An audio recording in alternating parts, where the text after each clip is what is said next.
All right, let's see. I hit live. Just gonna refresh here.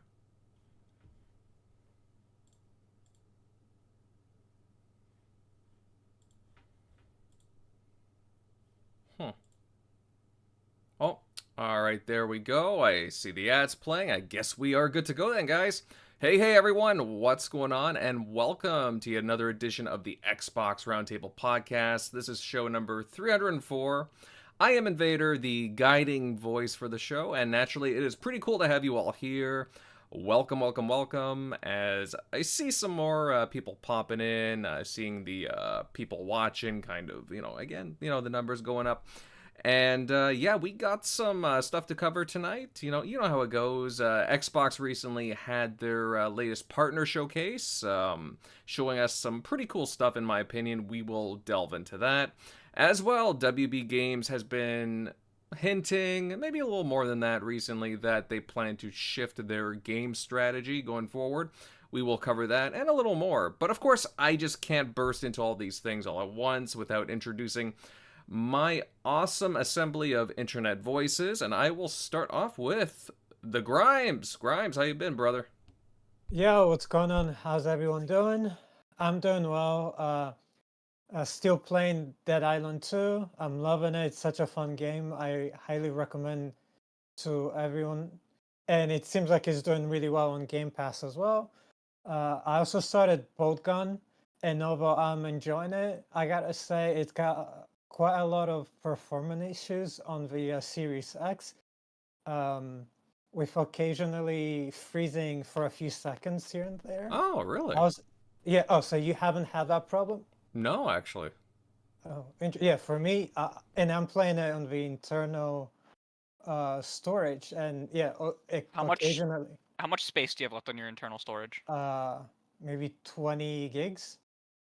Um, that should be okay. With SSDs, this is like just something in general. You want to leave like 10 to like as close to 10% free as you can. Otherwise, you'll start to get performance issues. And this is just Okay. something in general with any SSD, like for any kind of computer.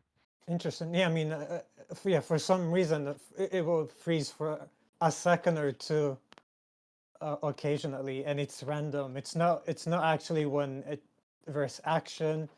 It could be when I'm walking or whatever. But it's a fun game. I also gotta ask you, Invader, if you get lost when you play that game, because it happens to me all the time. The areas so massive that I get lost all the time, and that's like one of my complaints. Like some of the maps don't have to be that big, but they are. But I'm still having fun, you know. I don't know if you got lost. A couple of times, to be honest. I know what you mean. Would have been nice if there was like a little mini map thing, Yeah. but yeah, I mean, yeah, some of the levels are pretty big. You're right. And then you have to go search for keys and to unlock Yeah. doors to progress. And it's like, yeah, some of them are it's like a labyrinth, right? You're going through all these corridors or hallways or canyons, etc. So yeah, sometimes it's hard to navigate, but most of the time it's not so bad. But yeah, some levels are way larger than others, and yeah, sometimes you really got to, yeah. You know, like especially when on chapter 1, when you have to go through those purple gates, like I kept getting lost. I don't know. I'm sure you know which area I'm talking about, but anyway, it's a fun game. No, it is. It is. But I do. It's not without its criticisms, but it is fun. It is pure fun. I will Yeah. totally But support it. you definitely gotta try Dead Island too. It's so fun.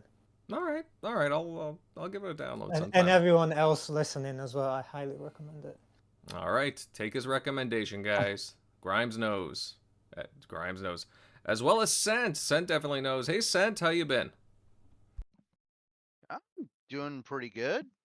Just trying to keep my mind straight, gaming as much as I can. Been dabbling in a little bit of anything and everything.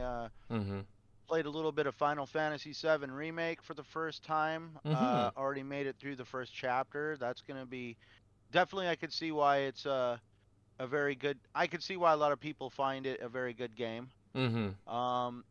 Also, just playing around with like other games like World War Z. They just came out with some DLC that's actually focused on Arizona. Ooh. So me and my friend here in Arizona, we're already playing through that. We did 2 of the 3 stages already. We still got to do the 3rd stage to basically wrap up the DLC. That's definitely that's a game right there that's interesting because they keep putting updates into it and changing the game. World War Z is definitely one of those games that I have come and gone from Yeah. over the years now, and it's definitely a fun game. Mm-hmm. Also, checking out the Stalker Trilogy. Mm-hmm. We'll get into that here in a little while, but yeah, definitely my first time ever screwing around with Stalker, so I'm not too far into it, but I'm looking forward to the experience that it's going to present, especially from some of the videos I've seen. Mm-hmm. And that's why I'm saying I'm all over the place. Just picked up Suicide Squad. Mm-hmm. Me and some friends are actually getting into it. We're having a lot of fun with that. What And then there's character are you also other playing titles as? here and there. Huh? What character are you playing with? Deadshot. Oh, nice. I'm playing Deadshot. My buddy is in a Boomerang. Last night, Blue was with us. He was playing King Shark. And definitely, I mean, there's moments where you're laughing your ass off, especially with how they're talking to each other. And definitely, I could see some ties to the actual Arkham games in it. I will definitely say that in at least from my experience, and we've all played a few hours now, it's not as horrible as certain big sites would want us to think it is. It's really regretful that honestly, that it just goes to show that there's people out there that basically can negatively affect a game's success just because they don't get a review code.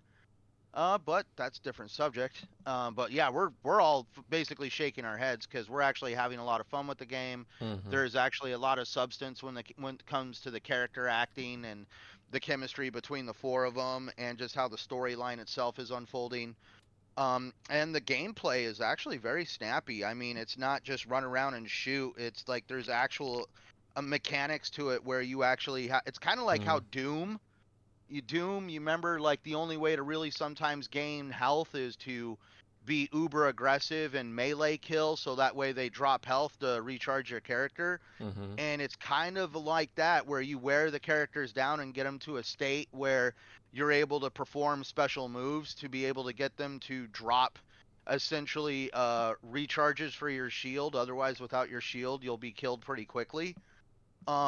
So definitely there is some fun snappiness to the game mechanics as well. Mm-hmm. And each character feels very different in their play styles between the 4 characters. So that's where obviously it's not like you play a character because you prefer their play style.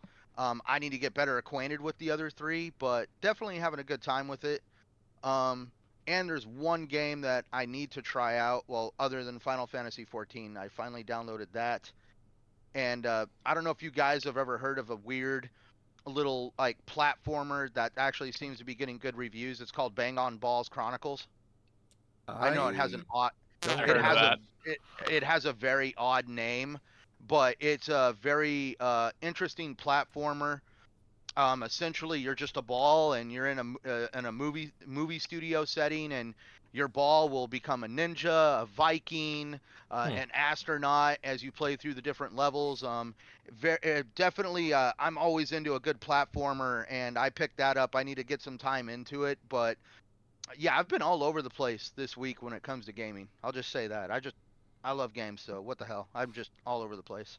I mean, I can't speak for Suicide Squad, but I remember playing, I think it was with you too and a few of the other guys, like playing World War Z a few years back, and I had a lot of fun with it, and it was in Game Pass as well. I don't know if it still is or if it re-entered. I don't think it is.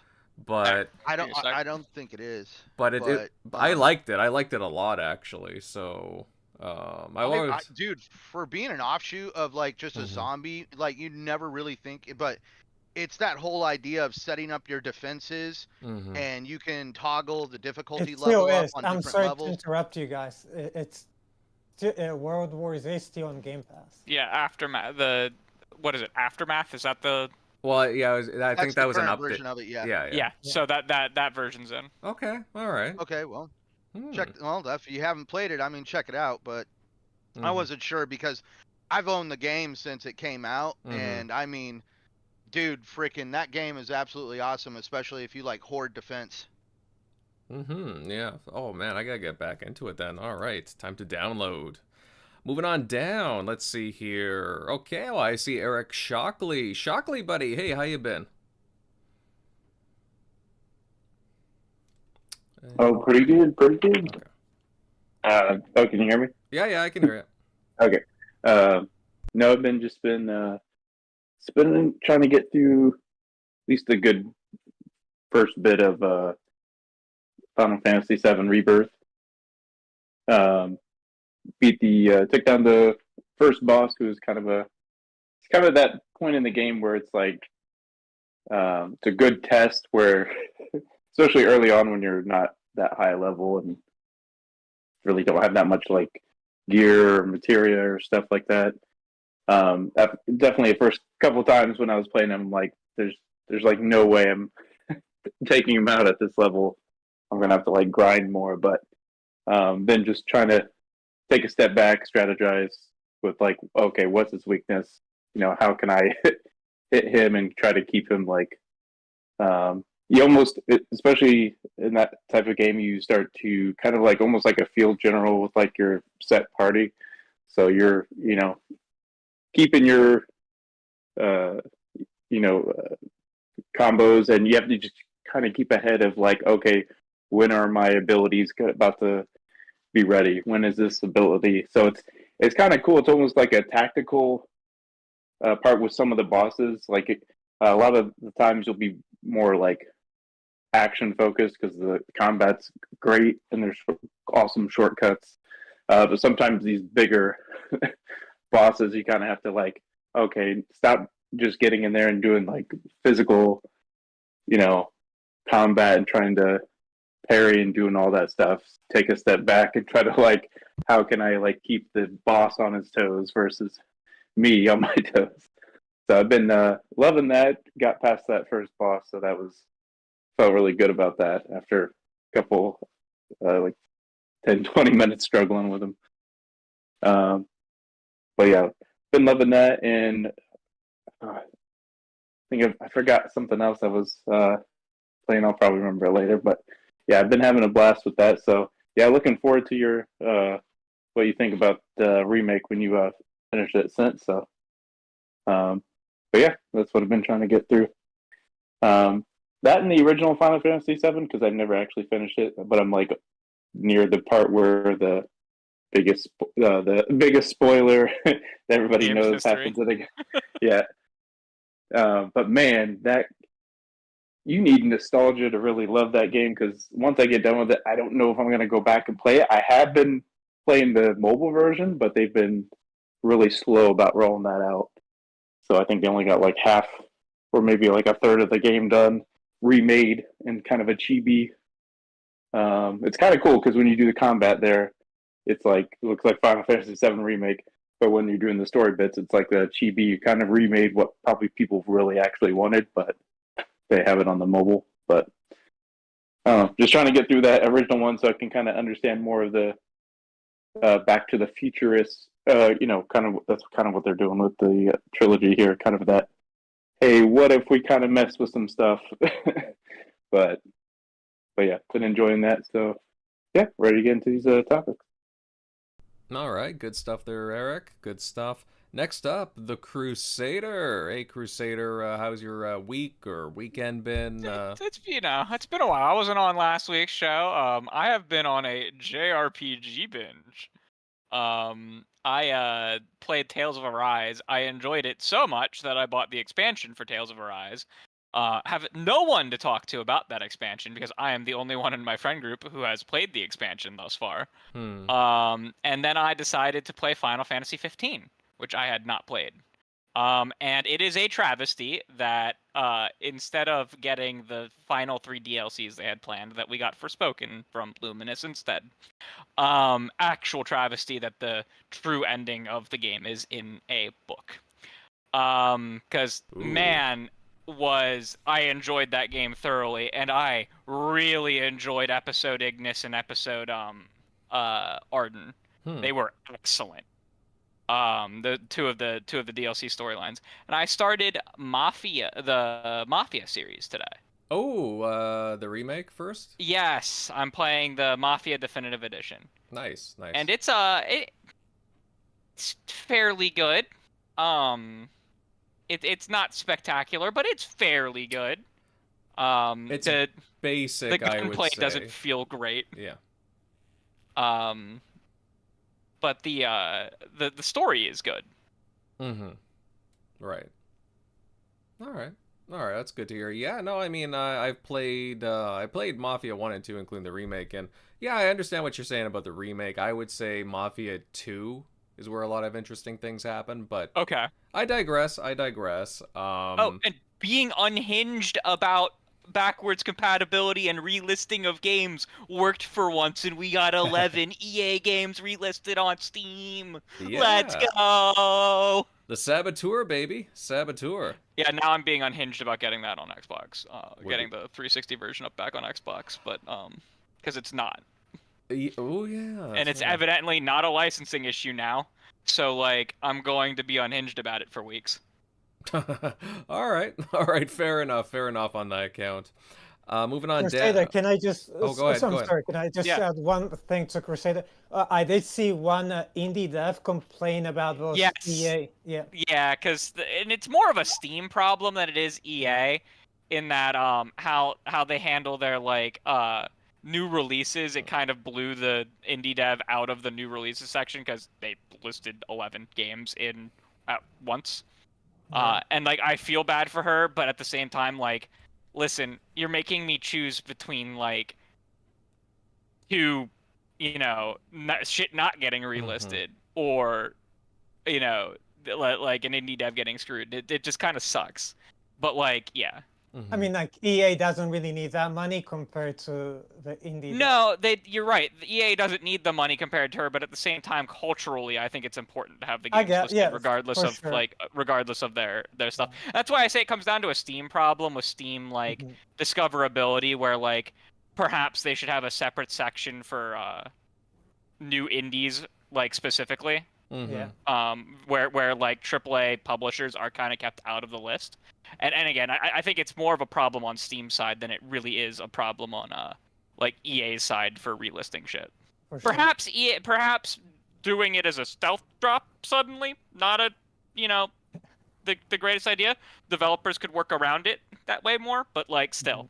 Okay. I can't say that like it's a bad thing that EA listed games that were unavailable.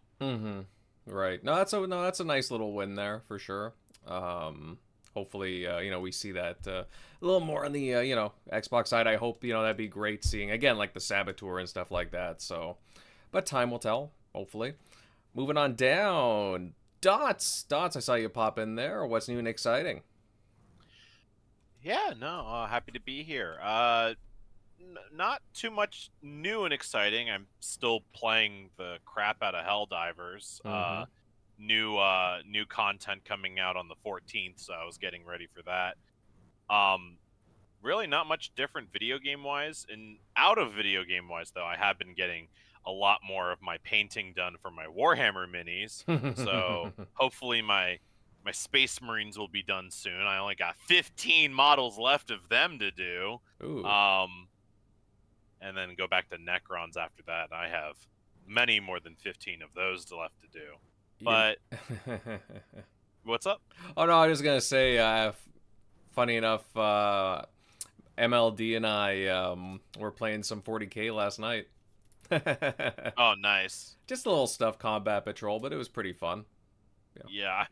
My one friend has been like saying, oh yeah, no, we have these armies and whatnot, but what would be cool is if we just got a couple of our units and started doing some kill team, which is more the for those of you who don't know, Kill Team's like a smaller tactical-based version of Warhammer 40K, where instead of using like armies of like 20 to 30 troops, you have like 5 to 10 total, and like each unit has a bunch of health and abilities and whatnot, versus like a squad that all shares a health bar and whatnot. So it's a different way to play the same game with the same models. But yeah, no, not too much different on the video game end, and just keeping busy. So happy to talk tonight. Fair enough. And speaking of which, General MLD, hey pal, great to see you again. What's up? Hey, no, it's been a good week. As you said, yeah, we had a nice little Warhammer match. 2 Space Marines versus Orcs and Tau. Like, happy to say the Space Marines came out on top. Emperor protects. I got slaughtered. But Filthy yes. Tau. Of course, right? I found out. I really saw firsthand just how bad the Tau are at hand-to-hand combat. the rumors are true. So that was a good time. Yeah, but for gaming, yeah, I'm on Dead Island 2. I'm like 3/4 of the way done. You guys were right. It's definitely the best out of the in the series. The game is just gorgeous. I gotta say, like I was not expecting that. The mutations are so good, right? Yeah, the combat's good. The zombies, the way they fall apart as you hit them. Yeah. Like whoa. Like, this game is really underrated, I gotta say. So, having a good time with that. All right. Happy to hear. And yeah, guys, before we begin here, if you guys could just smash the like button and share the show, that would be really greatly appreciated on our behalf. Let's get more awesome people here, more eyes, more ears, and so on. You really want to get some conversation started. But that said, let's begin and open up talking about the most recent Xbox partner preview, showing off a whole bunch of newly announced games, along with a couple we already knew about, with some day and dates on Game Pass and so on. I thought there was a nice variety, and I thought that there was some nice surprises in there. But again, I want to hear what the panel has to say about it. Leading us off on this one will be Centurion. Cent, I want your couple of cents here. What did you think of the showing? Did anything in particular catch your eye? I mean, I think I know a couple just from knowing you and what you've kind of mentioned. But like me personally, I actually really enjoyed it. That's great to hear because I enjoyed the show too. A lot of people that, at least the ones that I keep up with, enjoyed the show. Definitely, there was something to take away from it, and that is where I have to agree that honestly, currently as it is, the future of the industry when it comes to innovation and um, keeping experiences that don't involve a large online element to them alive is definitely indie and AA studios. So there's definitely a lot to take away from this particular show. Like for me, the one that actually kind of like got to me the most, that is in my mind when everybody asks me which one do I want to play the most, and it was the first one shown, Unknown 9 Awakening.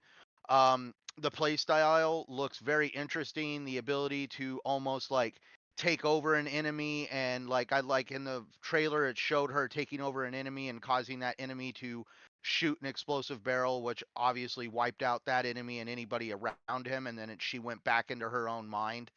So definitely Unknown 9 Awakening is going to be my pick of them all, but there's still other games there that also have my interest, like The Alterers, done by the developer who did I believe it was Frostpunk.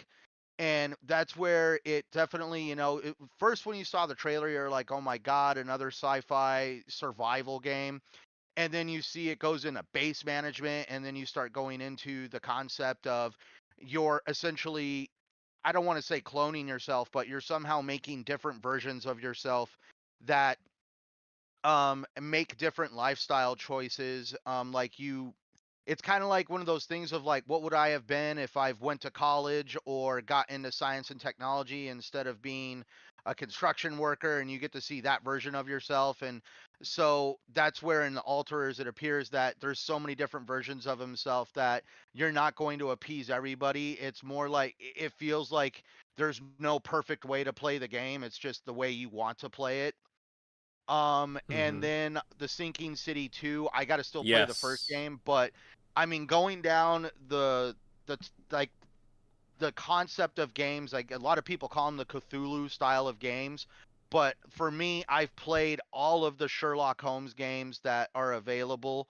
And that's where I need to get into the Sinking City. I actually just recently picked up the Murder on the Orient Express, the Yep. Agatha Christie game, and so I'm definitely excuse me, I'm definitely excited for the Sinking City 2 because I've dabbled in the first game. I need to really sit down and hammer it out and play it. Now that I've played the Sherlock Holmes games, I'm pretty sure I'm going to really enjoy going back in and getting into the Sinking City, the first game, heavily. And then obviously they kind of started hinting at Final Fantasy 14 Online getting its actual release date. There's going to be obviously some kind of starter pack for those with Game Pass Ultimate. I I had to make a joke to my friend last night. I was like, yeah, I downloaded the game and I set my Square Enix account up, and I felt that was a wrap because it took so long. So I haven't yet made my character, but I also am a little trepidatious because I want to still get things wrapped up in Elder Scrolls Online before I try to get into another MMO.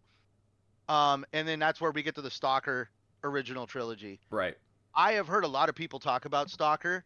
I have been interested in some of the videos I've seen. Definitely, I will say I've only played the game about 2 hours. It is not something that like you're just gonna go in and just run and gun. Definitely it is its own, in my opinion, it's definitely a different style of playing a first person shooter. But that being said, at least what I've seen from the people I listen to on podcasts and their content on YouTube, I know I'm going to end up enjoying Stalker, especially with some of the exploration and just seeing how the actual world works and how your decisions affect how people react to you. Because there's even part of the HUD in the game is you have characters that are green that actually like you, yellow ones that are neutral, and then obviously you have the red ones where people don't like you and they'll attack you. But then, so that brings us to the first Berserker. I just recently got into the style of a Souls game with Lies of P.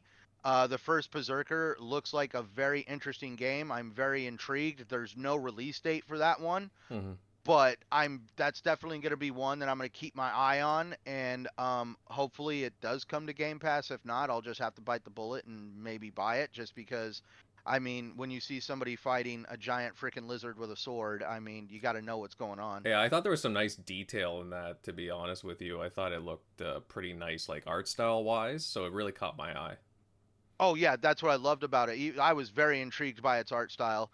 And then speaking of art style, rounding it out, at least for the games for me that stood out, I don't want to butcher this, but Kunitsu-Gami? Yeah. Path of the Goddess? Yep. That's a very interesting concept of a game. I'm curious about it. I'm on the fence. I'm not sold, but I will definitely say it's an interesting looking game. If memory serves me right, that's Capcom. Yeah, it's very unique with its gameplay for sure. Well, yeah, and that's where apparently it's something where you, during the daytime, you go around and you somehow release villagers from whatever darkness has besieged them, and as you recruit these villagers, they become like your soldiers in a matter of speaking, and that's where you start placing them around the villages to help defend the villages, because that's where you go into the nighttime mode of the game, where apparently at night these portals open up, releasing these creatures to attack the village, and that's where you and the people you free from whatever is going on defend the village. And that's where it's almost like like a defense game at the same time. So that's why I'm like very intrigued, and I'm wanting to see more, especially if there's any kind of like a developer deep dive, or a content creator is able to get some like hands-on time with this game and really give us a deep dive into what the game is really going to be like in the end. But all in all, wrapped up, I'm excited about this partner preview. Definitely goes to show that Xbox definitely tries to have a show for themselves, a show for indie and AA developers, and then obviously we always have the Xbox stage event around June, what was originally E3 for like your bigger AAA developers. But I honestly this kind of like just feels like at this point I'm going to be probably looking forward to more of these partner preview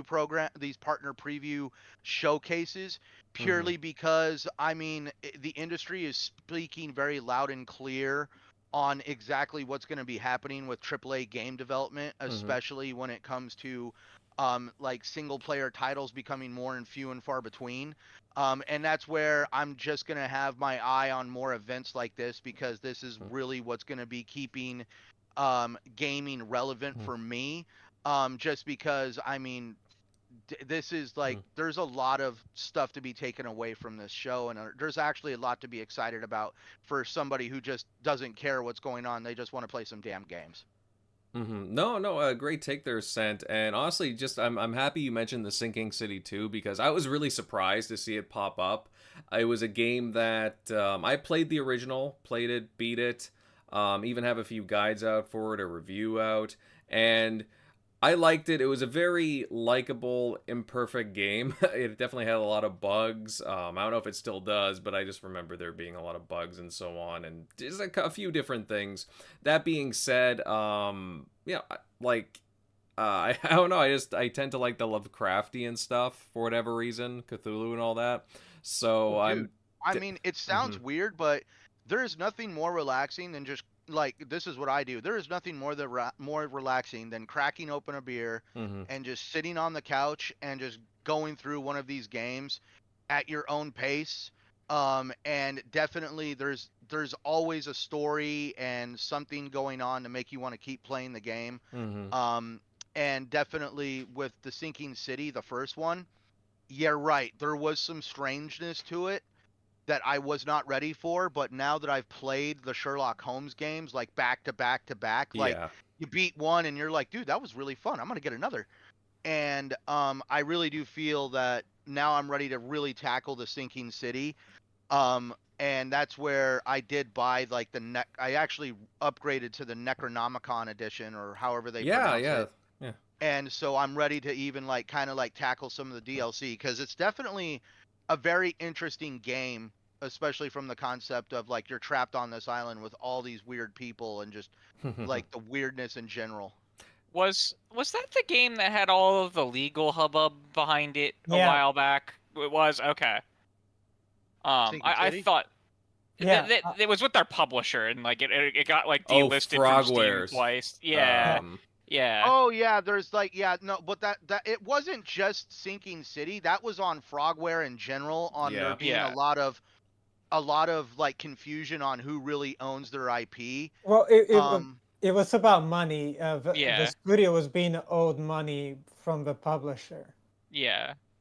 But that's the other thing too, though. But speaking of Frogware, the one reason why I'm saying like games like Sinking City, Sherlock Holmes, I feel always justified in purchasing my games with these guys, because of the fact that if memory serves me right, this developer is in Ukraine.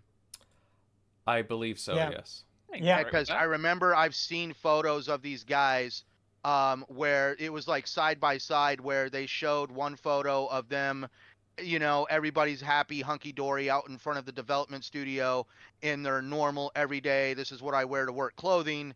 And then the photo next to it was like them in their fatigues standing in the forest, basically with mortar shells around them. And like, these are the same individuals, and they've gone from being developers to basically defending their own country. and that's where it's just one of those things where it just shows like life can come at you quick, and that's where like to see that Frogware is also still striving forward and developing games, because I also think that their studio was I know I don't know, but I get them always confused with the studio that did Stalker 2 and their studio, but I know one of their studios was like completely destroyed. GCS Worlds was, well, I don't know if it was destroyed. I know all of their developers moved to the Czech. Well, they moved, but I'm like, if I'm I know they were, I forget what article it was, but one of them said that a missile had actually hit one of the buildings. I mean, I don't remember. It could be both. I mean, because I think they were both headquartered in Kiev. Yeah, I know that some, like, who was it? Isn't like 4A Games as well? Yeah. The Metro developer, didn't they go to like Malta or something? That could well, be, something right? like that. I thought that weren't they in Ukraine? Yeah, definitely. Yeah, that's what I thought. Yeah, they're now based in Malta. Yeah, there's a lot of developers that went to other countries, like I believe like France and just the surrounding countries to keep their obviously the companies going, because that's their passion. But there's still also other guys that work for these development studios that are still out there fighting the whole situation that's taking place over there. Just quickly, Carlos Alvarado with the 199 super chat. Thank you, Carlos. Sea of Thieves currently #1 top pre-order on PlayStation. Xbox is king. Yeah, I mean that is pretty impressive for a 7-8-year-old game that doing better for pre-orders than some games that are going to be coming out soon, which is very interesting, very telling. Right, and I just saw some info on that too. It's only rivaled by right now the MLB The Show, where it's being a little bit outsold by MLB The Show, but the only reason why is because it's available on PS5 and PS4, where Sea of Thieves is PS5 only.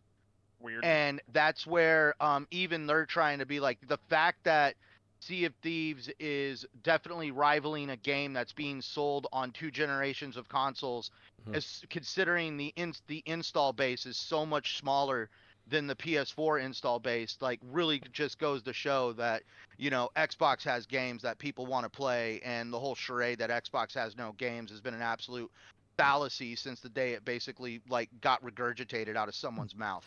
Thank you, Sent. We had 2 years. We had 2 years without games.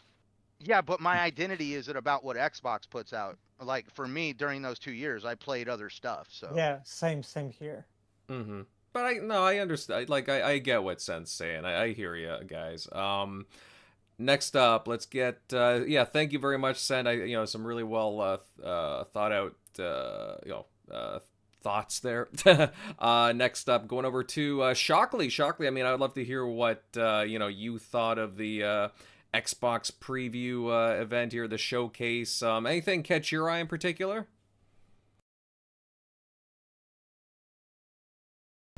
Eric? Oh, there we go. Oh yeah.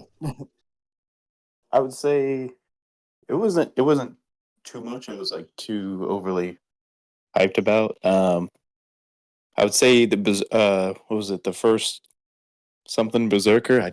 Berserker. DNF game, the Souls-like. Yeah. That one looked really cool. I don't think other people I guess had already seen it. I don't think I've ever seen a trailer for it 2023 showcase.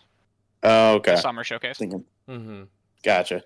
Yeah, that one was really cool. Like the art style, like the different between like I think the player was kind of like a cell shade type, and then the world is like something different. So it kind of stood out. That looked really cool. And just all the combat. It reminded me of Wo Long, which is obviously more like a Soul-like, but just kind of like the combat and like the style. That one looks really cool. That one, I don't think that one's coming to Game Pass, but I'm thinking that one's probably not going to be like $70, so probably a nice maybe 50 or 40 or something. Who knows though? Because Persona 3 was $70. I didn't expect that remake to hit that price. But speaking of which, that's really cool that the DLC is dropping in Game Pass Ultimate. Especially, I figured this would be like one of those times where, cool, Sega's like using it to really like strategize. Like, okay, cool, we'll give them this in Game Pass, but then if you want the DLC, you spend the extra money. But hey, they worked out a deal for Game Pass Ultimate members, so that's cool. So if you're obviously a member, you get that full experience. You don't have to drop and shell out, a few more dollars. So that's definitely dope. I'm trying to think of I think the one that you mentioned, sent the what was that one with the flowers? Home game?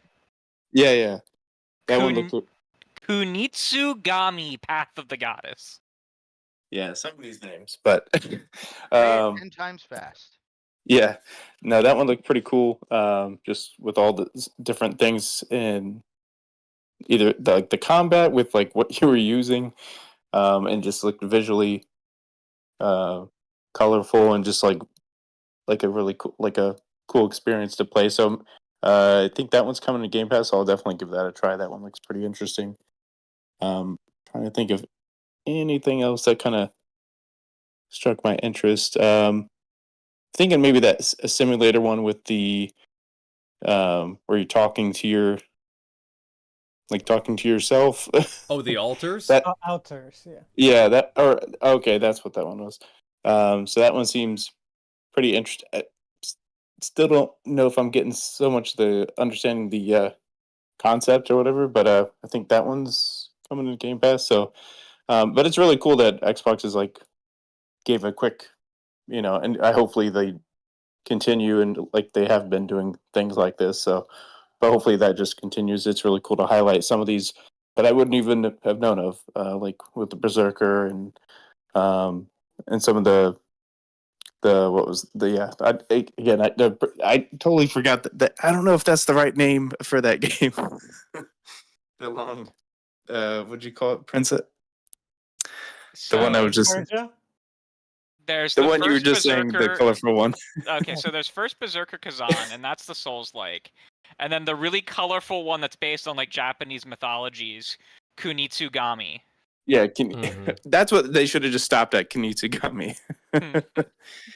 But no, but games like that that you probably wouldn't try, or that's what Game Pass is really great for. But also obviously the big hitters that we're looking forward to play, like Hellblade and stuff like that.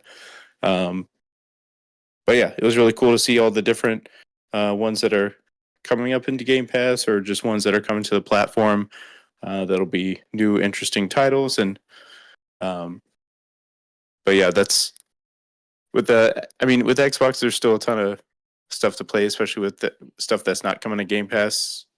You still have.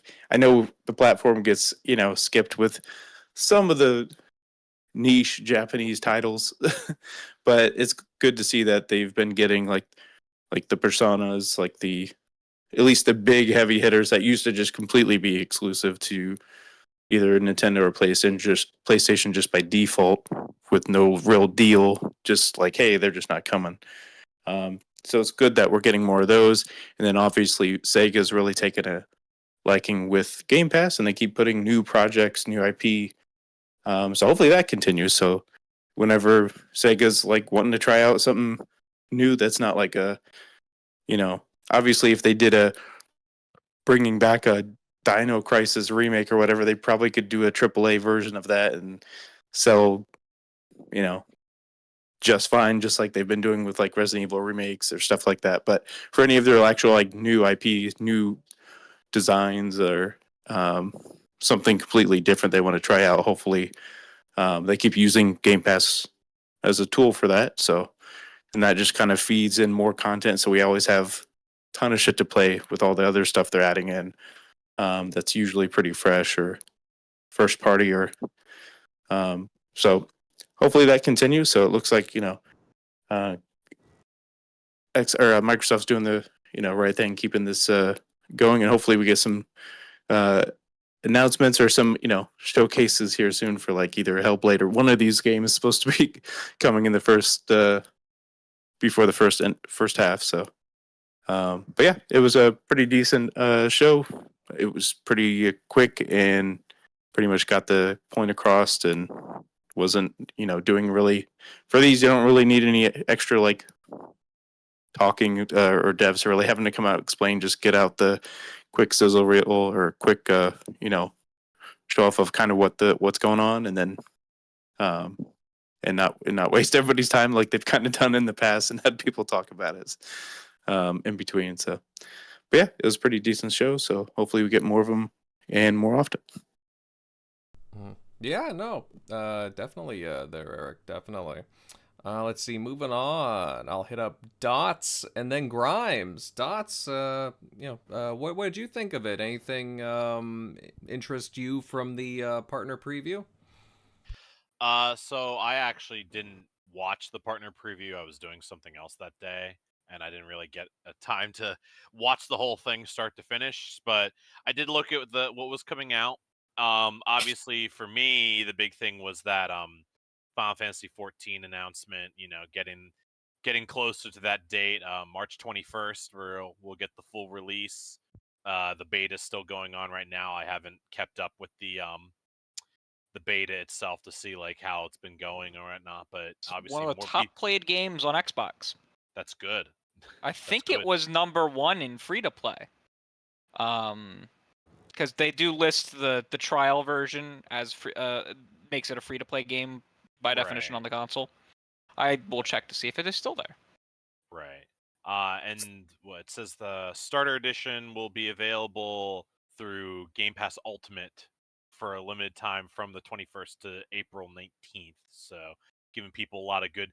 It for me as a veteran player, that's great because that just means a lot more people coming in and asking questions and people to help out. And there's rewards for veteran players that do older content that help newer players, so we benefit from that as well. But yeah, no, I'm excited to see a whole new community joining 14 and going from there. So I'm looking forward to see how that works. Out of the rest of the list, Sinking City 2, I think that's cool. I didn't play the first one, but I watched the playthrough of it and it looked really good. Obviously the Lovecraftian horror theme is a big love for a lot of people. Frostpunk 2.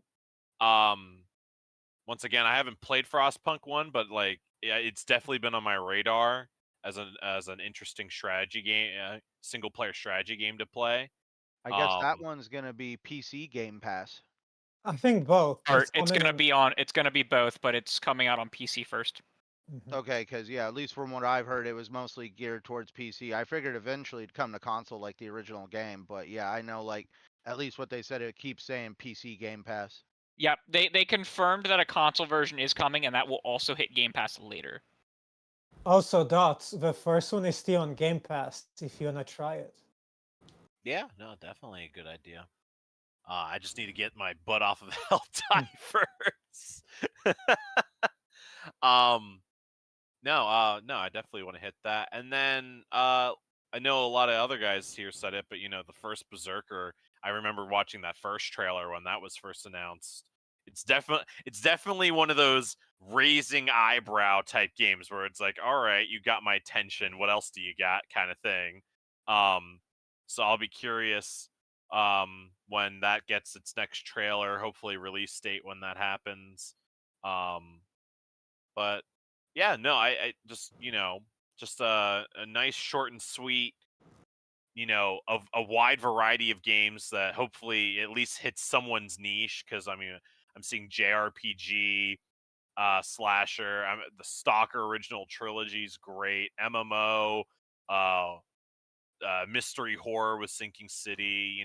There's just Monster Jam Showdown for those people. That game? But yeah, so no, I'm happy with what we've seen. Like It gives something to everyone, and Xbox is far from any sort of dying market. Freaking whack jobs who keep blowing that hot steam out. So yeah, no, we're in a good place right now, and I love seeing these small showcases like this. It keeps the community active and keeps us informed. All right, that's fair, Dots. That's fair. Yeah, no, I thought there was a little something there for everyone. I mean, there was a couple of games that, I was like, I'm not kind of feeling it, but I can understand why some people would like them. But yeah, personal tastes, right? Let's see. Yeah, Grimes. I mean, I'd love to hear your thoughts too. Do you agree with what these guys have been saying so far about the games? Like, the likes, dislikes. What was something that caught your eye during this preview? Yeah, I actually quite like the format. Fast-paced and on point, like the guy said. Overall, I'll probably give it a B. And not all the games are coming to Game Pass, but that's absolutely fine. Not every single game needs to be on it. Dots, I'm sorry, bro, but one of the games I'm least looking forward to from what was shown was Final Fantasy 14. Definitely not my cuppa. MMOs are an acquired taste. I don't feel bad that if you're not into MMOs, that's hardly a bad thing. Yeah, but I'm happy that you're excited for it. Obviously, I know you've been playing it, right? So, but I'm definitely interested in playing all the other games. I'm happy that Sinking City is getting a sequel. The first one, although it had its problems, like Invader said, it was definitely a decent game. And for the sequel, though, it will actually be developed using Unreal Engine 5. So looking forward to seeing what new mechanics they come up with, and how much they can push the Unreal tech, because as we know, that's industry standard right now. And and as we alluded to earlier, the studio behind it, Frogware, was involved in a long dispute with the publisher over payments, and Frogware actually regained the rights to the game and some of their other games earlier this year, and will be publishing it themselves. They're also planning to fund it through Kickstarter. So yeah, and Stalker Trilogy, I think I'll definitely be picking it up to support the developers, but I would have much preferred if it came out on GOG as well, besides Xbox and Steam. I much rather support it on GOG, but I played the original many years ago. I think probably when it came out nearly two decades ago. So I don't really remember anything about it.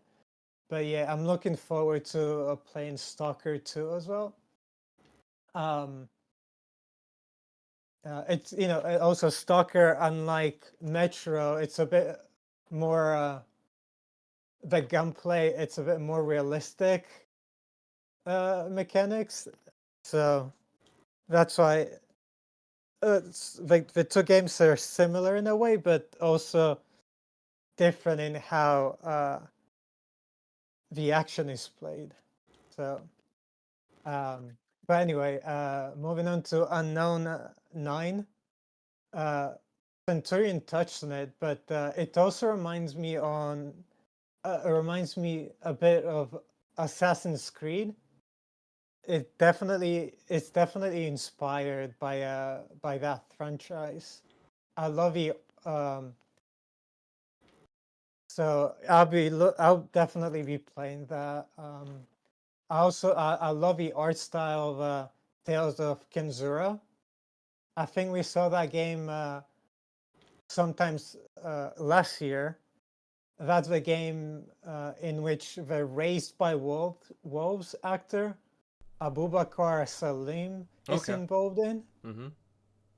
I don't know if you guys remember, but he talked about how he used to play games with his dad, and that inspired him to make this game. And for all of EA's shortcomings, their originals program is great for indie studios, and I'm glad they're continuing to invest in that program and into small studios. So it's definitely a game I'm gonna check out. Creatures of Ava, Creatures of Ava, another colorful game. It's not the type of game. It's not my type of game, but it's coming to Game Pass, so I'll give it a chance. You never know. Also, people ridicule Monster Jam, but it looks dope. I actually thought that it was Forza Horizon expansion at first. I mean, it definitely looked inspired by some of Forza Horizon's expansion, so that's what I thought. But I remember I played the original Monster games back in the late 90s, and they were so fun. So hopefully this game does well with gamers, and maybe I'll check it out as well. Who knows? And some of you guys already discussed Kunitsu-Gami, Path of a Goddess. Mm-hmm. We've seen it before. I think we saw it. Summer Showcase. Yeah, Summer Showcase.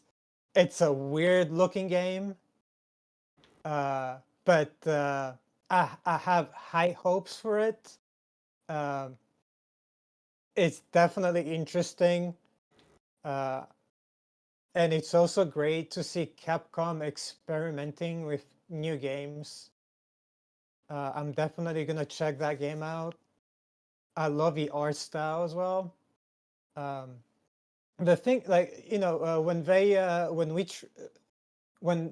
Capcom released Exo Primal, I did try to give it a chance, but it just didn't appeal to me. This game, it's more single player focused, and I like weird games, so looking forward to that.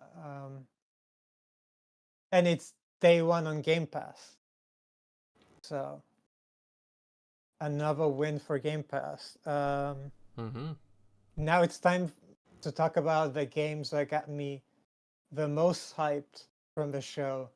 You guys already talked about the first Berserker, so I'm not really gonna talk too much about it, but it looks brutal. It reminds me of those slash and hack games from the PlayStation 2 era. It's not coming to Game Pass, but who cares? I'm definitely gonna check that out. And obviously Frostpunk 2 with Frostpunk 2, The Outers. We already talked about those. But one game we didn't talk about, it's Sleight of Hand. Bro, that looks so good. Yeah, that's interesting. It would have been nice to see some gameplay, because I do think that, it did catch my eye, the trailer, but I guess we gotta wait a bit for that. Exactly. I mean, I know we only saw a cinematics trailer, but the art style, it's so good. It's got that stop motion look, and like you touched on it, we don't really know much about it apart that it's a third-person game, and you play as a witch, and it looks like it's set in maybe World War II, but it's also Game Pass day one, so I'm definitely gonna check that out. And yeah, Frostpunk 2. From what I'm hearing, will be a massive improvement over the first one. There will be vehicle exploration, so you'll be able to travel outside your city. It will be more challenging, and there will be factions as well. So I'm super hyped for that game. And the outers, I mean, you guys already really talked about it, but creating alternative versions of yourself, it's so cool. And then you're gonna have to manage. You have to manage the morale of your character, of your other versions. You also you have to feed them, and some of them might die. So it's super interesting to me, and I'm looking forward to playing that. Also, Game Pass Day 1. All right. Very in depth there, Grimes. Yeah, no, definitely. Those were some interesting titles you listed off there. A few of them certainly do catch my eye as well. All right. Next up, Crusader, and then General MLD to wrap us up on this one. Yeah, Crusader. I mean, I know a bunch of the guys have given their commentary already about it, but yeah, what did you think of the preview? Yeah, I thought it was fairly good. I don't think it was as strong as the one that they did last year. But I think I thought it was fairly good. Bought the Stalker Trilogy already. I think it was really. It had a really good balance of everything except for one thing. It really needed like one long-standing kind of just like ephemeral franchise to be there that wasn't like a live service kind of update kind of deal with like Roblox and Final Fantasy 14, which we've heard about for Xbox for forever now. It's exciting that that's coming out way sooner than we thought it was, mind you. Everyone thought that the 14 was going to come out of beta when is it Dawn Trail? Yeah, everyone thought it was going to come out with Dawn Trail out of beta. So it's really interesting to see it's coming out of beta in like after a month. That was really unexpected, and that's really good because it's been doing really well on Xbox.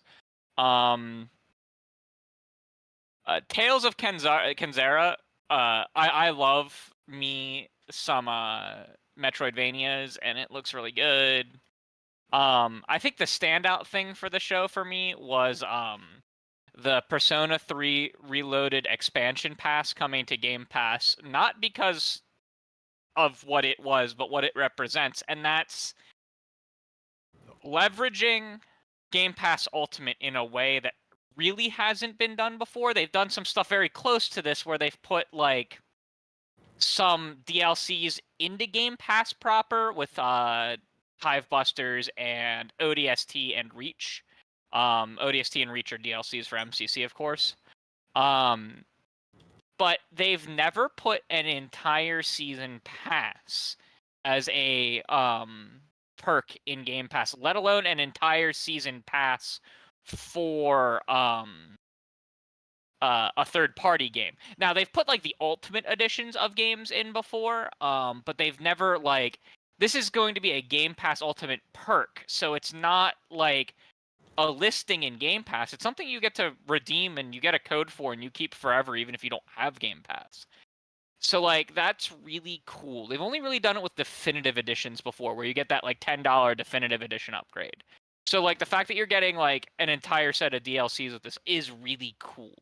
And they're also kind of doing that similarly with 14 with that starter upgrade, because this Dots, correct me if I'm wrong, that does exist on other platforms, the starter kit? Yeah, it does. What does it cost on other platforms? Do you know? I could pop you would know where to look. See if you can find that, because like they're leverage, and that's going to be a Game Pass Ultimate perk as well. It's not a listing in Game Pass Ultimate, so it's something you get to keep even if you lapse, and that's leveraging some value in Game Pass that we haven't seen leveraged before, and that's really cool to see. I don't expect them to do it many times a year. Somewhere $20. between like, how much is it? Starter edition is $20. Yeah, so that's awesome. And what does it include? For the uneducated, what does the starter edition of Fantasy 14 include? As of now, it includes the base game. It includes Heavensward, critically acclaimed, and it includes Stormblood. Okay, so it includes 2 of the full expansions. Yes, that you're just straight up gonna get. That's awesome. That takes you up to level 70, and the current cap is 90. Dawn Trail will be 100. So it's half the game, if not more than half. So the only things it's not going to include for at launch in March is going to be it's the same. Shadowbringers and Shadowbringers. Endwalker. Okay, yep. So Shadowbringers and what was the new expansion called? The one Endwalker. Endwalker, because I know Endwalker was beloved. And then the starter edition also gives you a free 30-day subscription. Oh, that's cool. That's cool as well. So you get a 1-month sub. So yeah, so like that's some really cool perks they're leveraging with Game Pass. And those are both going to come out relatively back to back, the Persona one and the Final Fantasy one. So I don't know, maybe we'll see a move to kind of push more perks into Game Pass Ultimate to try and get some conversion to Ultimate. And like I'm down for that because I'm an Ultimate member already. More perks means more like reason to have it, right? And that's a really, really good thing. And like I did say, I think the one thing that they were missing was some kind of like established franchise, just kind of like reveal of some kind. And that's something that like really all of the shows like this have been kind of missing. Like PlayStation Showcase was really kind of missing that. Because they saved Final Fantasy VII Rebirth for its own thing. And the last Xbox Showcase actually did have it. It had it with the Metal Gear, right? And so like I think that like they were very close to a perfect balance here, and that was like the one thing that they were missing in my opinion. That being said, there wasn't a ton of games that really spoke out to me besides the Capcom game that we have said the name of a billion times, the Kintsu-Gami. Like I really vibe with that. I don't actually. I've watched the trailer like 4 times, and I don't totally understand what like the game is, but man, does it actually speak to me in that I want to play it. Because like my favorite kind of games are games that I look at and I have no idea what I'm gonna get into. Like those are some of the best experiences in games. And so like that was really cool. I thought the showing overall was weaker than the last one, but it wasn't bad by any means. And yeah, I thought that that DLC stuff is actually a really big deal that people, I don't think enough people are really thinking about the implications that could come with that. Especially since they have 2 third parties that are getting on board with this, right? It's not like they're throwing their own first party stuff in the mix here. They got 2 third parties on board with stuff that's valued at $20. And do we get an actual price for what the Persona 3 Reloaded expansion pass is going to cost? I was guessing like $35. I don't know, guys. Anyone know here what the pricing is on that? I'm not 100% sure myself. Because like $35. Oh, okay. Is what it is listed at. So like that's a $35 value that you're just straight up getting with the Game Pass perks that you get to keep. Like that's like really, really powerful value. And I don't think enough people are talking about the implications of it, of like in a matter of like in March, essentially, we're going to get a $20 value with Final Fantasy 14 and a $35 value with Persona 3 Reloaded that you get to keep forever. Like that is a really, really, really awesome just value proposition, right? And that's probably the implicitly the most exciting thing from the showcase for me. We get the Final Fantasy 4 deal or 14 deal, but we can't get a game from 4 years ago. I know. Just on the Which platform. may or may not have permanent exclusivity on PlayStation. Yeah. I still, Gene retracted part of what he wrote in that story. He apologized for editorializing his interview slightly, though he also said afterwards, based on his conversation, it didn't seem like it should be expected anywhere else for quite some time. Could be like Mass Effect, how it did come to PS3, like at the very end. Right. It could be once the whole trilogy is out, that's when the exclusivity ends. Like, legitimately, that could be the deal. Which is so dumb. Why would you, unless they gave you a crap ton of money, which I feel like they probably didn't. I also don't think that they thought that it was going to be like 15 years total for the games to come out at the time. Because, that's been more of a thing that we've been building to, is games taking that long to develop. So, like, when the deal was signed, it may not have looked as painful of a deal, and now it kind of fucking sucks that they're stuck in it. But I still hold out hope, because I have, in my recent days of playing more and more JRPGs over the last 2 weeks, I have joined Sixers Octavian, my boy on Twitter, with the whole port begging scene, and I'm holding out hope for this summer them showing up big with 16. I thought 16 had I'm gonna be 100% with everyone. I thought 16 had a chance of being here, because they're set to reveal the second expansion for Final Fantasy 16 this month. Mm-hmm. It's probably a full year. Well, it was a 6-month exclusive.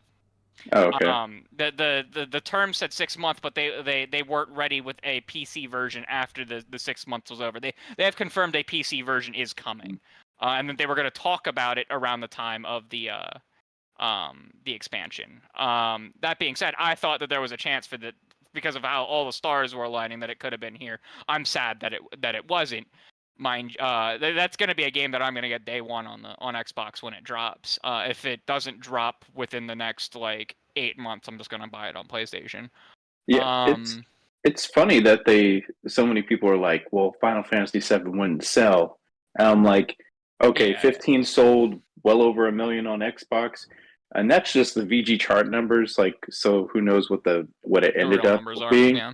And this is Final Fantasy freaking 7. Do you understand what Final Fantasy VII was for? The whole story was to actually get Western audiences to actually care about RPGs in general. Period. They didn't care about the IP before then, really, in Western audiences overall. So, 16. And this one's more streamlined and more casual. Yeah, 16 would do really well. Sell. It's the most known characters. Some of the most known characters in all of gaming. Even if you've never played a Final Fantasy game, you know about Aerith, and you know the name Sephiroth, you know Cloud. Get the freak out. And they try to compare it to 15. I don't know any of the people in 15. I know 10 was a big hit, so people do know Titus and Luna. Okay. But other than that, it was a monumental hit. So people acting like this is just any other run-of-the-mill Final Fantasy. No, it's not. Stop. People only know about Final Fantasy 8 characters because of Kingdom Hearts. 16 I think also would do really well, because 16 is basically a hack and slash game like God of War. Battles. The older God of Wars, and it has a very it was specifically designed for Western audiences. It has a Game of Thrones-esque storyline, but that's not my words. That is legitimately Square Enix's words. Because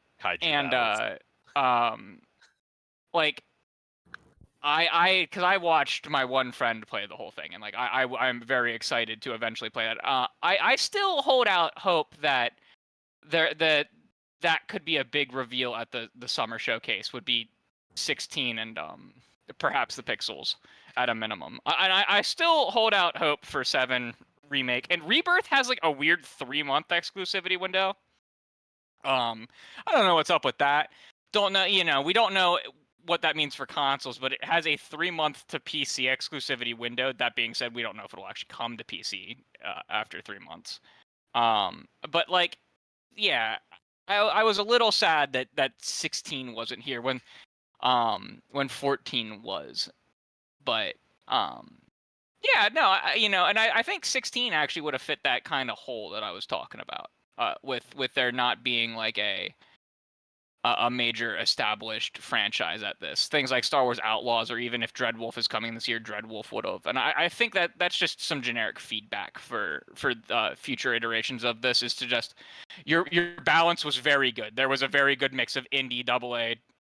But I think the AAA needed like one entry, like legitimately just one entry, and that would have been good with like an existing franchise. And then you have a perfectly balanced show.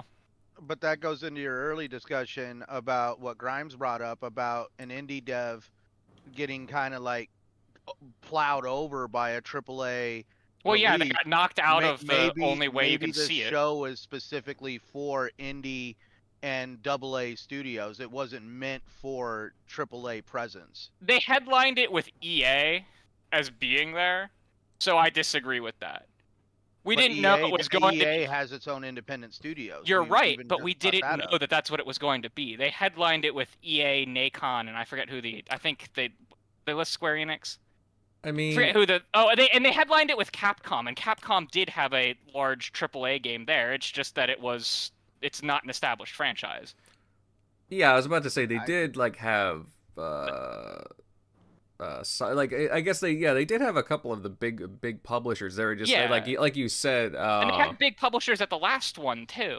Like it's obvious that they want this to be a well balanced, like from from all over the spectrum, and they don't just want it to be one thing. And it was really well balanced. I just think that it was missing in the slot that was missing was established franchise. I mean, what I would say though, to be fair, and I do understand what Sent is saying too. I understand what both of you are saying. I will say that again, like it's March. I mean, we're not too far away really from like even like what, a June possible. That's what I'm just saying. Yeah. From a marketing standpoint, and what I do for at least digital marketing, this show is not meant for a AAA game.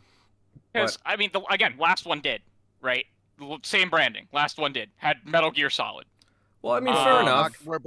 But we're talking a month off of the Video Game Awards, and that's actually a very well-established show purely because of the background that.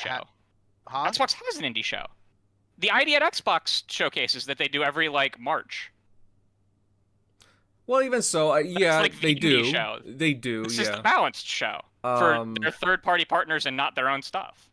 I'm just saying, like, those games, those big AAA game development right now is in a huge flux, and I'm just saying that it was actually good because at this point, I just want to see other studios given a fair shot. Yeah, that's why, I was surprised when I saw The Sinking City. I'm like, oh, that was an interesting third party. That was good. That was really good. I wasn't even expecting, to be honest, a sequel to it, so that was, pretty interesting. But yeah, no, honestly, like, I really appreciate your thoughts there, Sent, along, obviously, Crusader as well. General MLD, why don't you wrap us up here with your thoughts overall about, what did you think of the preview overall? Do you agree with what these guys were saying? Anything in particular that you liked? Oh, definitely some things stood out to me. This was never a show to, set the gaming world on fire. But I do like the idea that Xbox is giving the spotlight to these third-party games that, I mean, I myself didn't know about half these games existing until now. So I think that's the point, just to get the word out there. And many of these games being on Game Pass is also a nice touch, because you do want to, get the word of mouth going as well. And there's some good variety here. Not everything is for me. So I'm just going to focus on what stood out for me in particular, because it was said before, Persona 3 Reload, the expansion pass, coming to Game Pass, that's a pretty good get. Like, I was hyping myself up to play this game when it came out, but it's just a really long game. I know that once I start it, like, it's going to be a while, and all my other games will be put on hold, and it looks like now my patience will have paid off. I'm now gonna play the game once the expansion pass drops, and I'm gonna get that much more value out of this game. And again, it's all part of my Game Pass sub. Like, this is crazy. No one else is doing things like this. So it's good that Xbox is really making these partnerships with Sega and really getting the word out, showing that Japanese content is, even though it's multi-plat, it's in your best interest to play it on Xbox and on Game Pass. So that stood out to me. The Stalker Trilogy, that was a nice surprise as well, because I of course I knew about the IP, and I planned to play Stalker 2 day one on Xbox, of course, but I never played the original games. Now I will. They say that these games, they're out now, but they're gonna have Series X updates later in the year. I'm hoping they do that before Stalker 2 comes out, because I do plan to play these 3 games right before that release, just to get it all out. Kind of like how I'm doing with the Dead Island IP. I'm just going in fresh, going from start to finish, all the games in the IP. So that's a really good get for Xbox as well. And then there's stuff. What is it here? Oh, I'm looking forward to Frostpunk 2. That's also a good Game Pass get, I find. Games like this, just where you gotta manage resources, make tough choices. These are the kinds of games I want to play. And Frostpunk 2, it looks like it's a step up from the original, and I'm glad Xbox got a piece of the action here with this game. It's just the idea of like making these choices that literally put the lives of your people in the balance. And it's that choice and consequence that really, I have a sweet spot for that kind of stuff. People mentioned the First Berserker. That game looks pretty good. I'll see how it is when it comes out. But, Sleight of Hand, that looks pretty good as well. Final Fantasy 14 coming to Xbox sooner than we thought. Yeah, these are all it was overall well-rounded. Again, nothing AAA or too crazy big, but I don't think that was really the point. They never advertised it as such. I felt like Xbox kept expectations in check. And so far, I feel like between Xbox and its competition, Xbox has been pretty good with showcases. We had the showcase in the beginning of the year for first party, and now we have this. And before we know it, it's going to be June.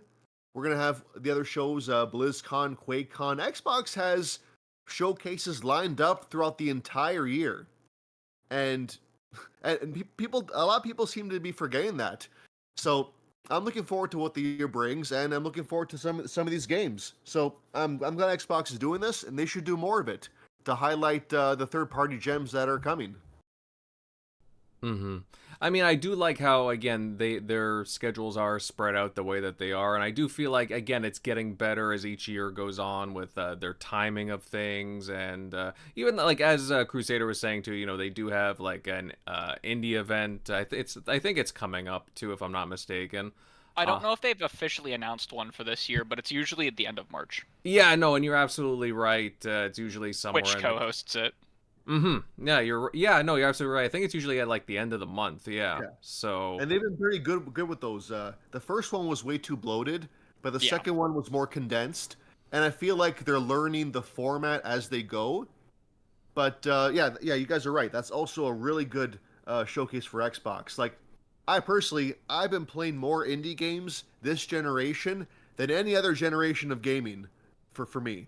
And a lot of that is because a lot of these indies are given the spotlight, and a lot of them are put on Game Pass. So it's hard to really resist them, especially if they're like these creative niche games that don't take 30 plus hours to beat. So like they're really on the right path with these shows. They're very varied. They're spaced out. They make it clear what the premise is, whether it's first party or third party or indie. Yeah, they're definitely on the right track. All right. Well said there. Again, glad you mentioned titles like Frostpunk and a few others. Like, again, I thought they did a really good job of showcasing, some of the bigger, some of the smaller, and just a nice third-party event overall. Guys, listening in, please let us know what you thought of the event. Did you like any of the games from the third-party preview? Definitely make a comment in the chat. And if you haven't done so already, smash the like button, and hey, sub to the channel. I'd love to have you here, of course, if you're not already, right? All right, guys, are we ready to move on? Any other comments regarding the third-party preview? Yes, no? All right. Fair enough. We shall move on, and let's see. Up next, we got a rather interesting development out of Warner Brothers Games. Well, Warner Brothers overall, but Games division. During a recent Morgan Stanley speaking event, Warner Bros. Discovery boss JP Parrott unloaded about the gaming division's strategy going forward with a focus on mobile games, live service, and free-to-play titles. And while games like, again, I'll use an example, Hogwarts Legacy, they did really pretty well last year, sold great. That one, biggest selling game. Yeah, exactly, right? Like, I know it was over 20 million, but I can't remember the exact number, but yeah, exactly, it was huge. But they're saying, that kind of a guarantee isn't there in a volatile industry, which, again, it's kind of interesting. I mean, there's a lot more to it, but, he did cite Suicide Squad killed the Justice League, the launch of that, they weren't too happy with how it did. Again, I know a lot of people that played the game and they did enjoy the mechanics and like even on the panel, people are enjoying it right now. I just, again, they were expecting, I guess, a better, to be much better, as it launched, right? And I'm curious, what everyone here thinks about, WB's, boss's statements. Now, Crusader, why don't we go to you first on this one? What are your thoughts on this? His statements. Is it fuck Warner Brothers? I mean, because again, is it because of a volatile industry, or is it just more like should they just focus more on like the polish and focus overall on just like quality products? Really. Listen, if you're not making a live service game in this day and age, like as an organization, you are in fact doing something wrong. That being said, when you have the number one selling game of the previous year that's outselling Call of Duty, and you're saying, and you own the IP, so you're not licensing it, because Harry Potter, they own the rights to make the video games with with that stuff. They own outright the Harry Potter licensing for video games, and I believe TV film. They own them from her. They just owe her a bit of money as a kickback. But when you're selling $20 million, when you have some of the biggest freaking IPs in the world, and you're like, nah, we're pivoting totally to live service, you're an idiot. Just flat out. When we, not having any is a problem, but saying that that's, going to be your entire focus is nonsense. Absolute nonsense. And it's something that, literally EA and Ubisoft and all of them found out the hard way over the past couple years, and then went back to, we have some, and we're going to focus on some to make them really good, but instead of trying to make every game being this reoccurring money pit, we're not going to just straight up lose money on forcing IPs that won't work well in it to be in it, right? And that's the thing. You can make all kinds of great live service games that are distinct, that people haven't made yet. You can, there's plenty of opportunity to fill new niches. We've seen a few in the past couple years. Helldivers is the most recent one, right? Mm-hmm. And when you look at their track record of success in live service, the only one that even comes remotely close is Multiversus, and even it's not doing hot, right? Mm-hmm. Because Suicide Squad did not do well. What Back 4 Blood did not do well. Mm-hmm. Right. Right. And they tried to shove live service elements into Middle-earth: Shadow of War, if anyone remembers, and it didn't do well. Yeah, actually, well, to be fair, they have a lot of loot boxes in that. They have interesting mechanics. I still love the Nemesis system, but yes, you are correct with the loot, the loot box. Yes. a major problem with the industry has been trying to shove things into games that do not fit in the games that they're making, right? The best live service games are the games that, like, fundamentally they looked at them from the beginning and said that this is going to be a great co-op experience and we're going to do everything in our power to make this a great live service, and not stapling the live service stuff on as an after fact. You can feel that with Suicide Squad, that, like, some of the stuff was stapled on, that, like, it was probably not a live service game from the beginning. But like, you look at something like Helldivers or Sea of Thieves, and it works, or like Minecraft, and it works because the idea was to always have them be this kind of evolving game from the very beginning of development. And I hear Warner Brothers going, how can we make Hogwarts Legacy 2 a live service game? And I'm like, my brother in Christ, you're going to fail, because you're not recognizing why people liked the game in the first place, right? And you look at everything the Warner Brothers executives are doing right now, and you realize that they are some of the worst executives in the industry. Tearing apart their TV film division, absolutely destroying it, and just throwing movies away for tax write-off. The Acme and Wile E. Coyote one is the prime example. Oh yeah, I heard about that. Yeah. And they're completely shuttering the Adult Swim game division and delicensing all of the games. They're going to delist them from all of the stores that they're on, and because of that, they're not selling the rights to the games to the developers that made them, even if they were a unique standalone IP that's not really associated with anything from them. And you just look at it, and it's like they don't know what they're doing, and it really, really, really shows that.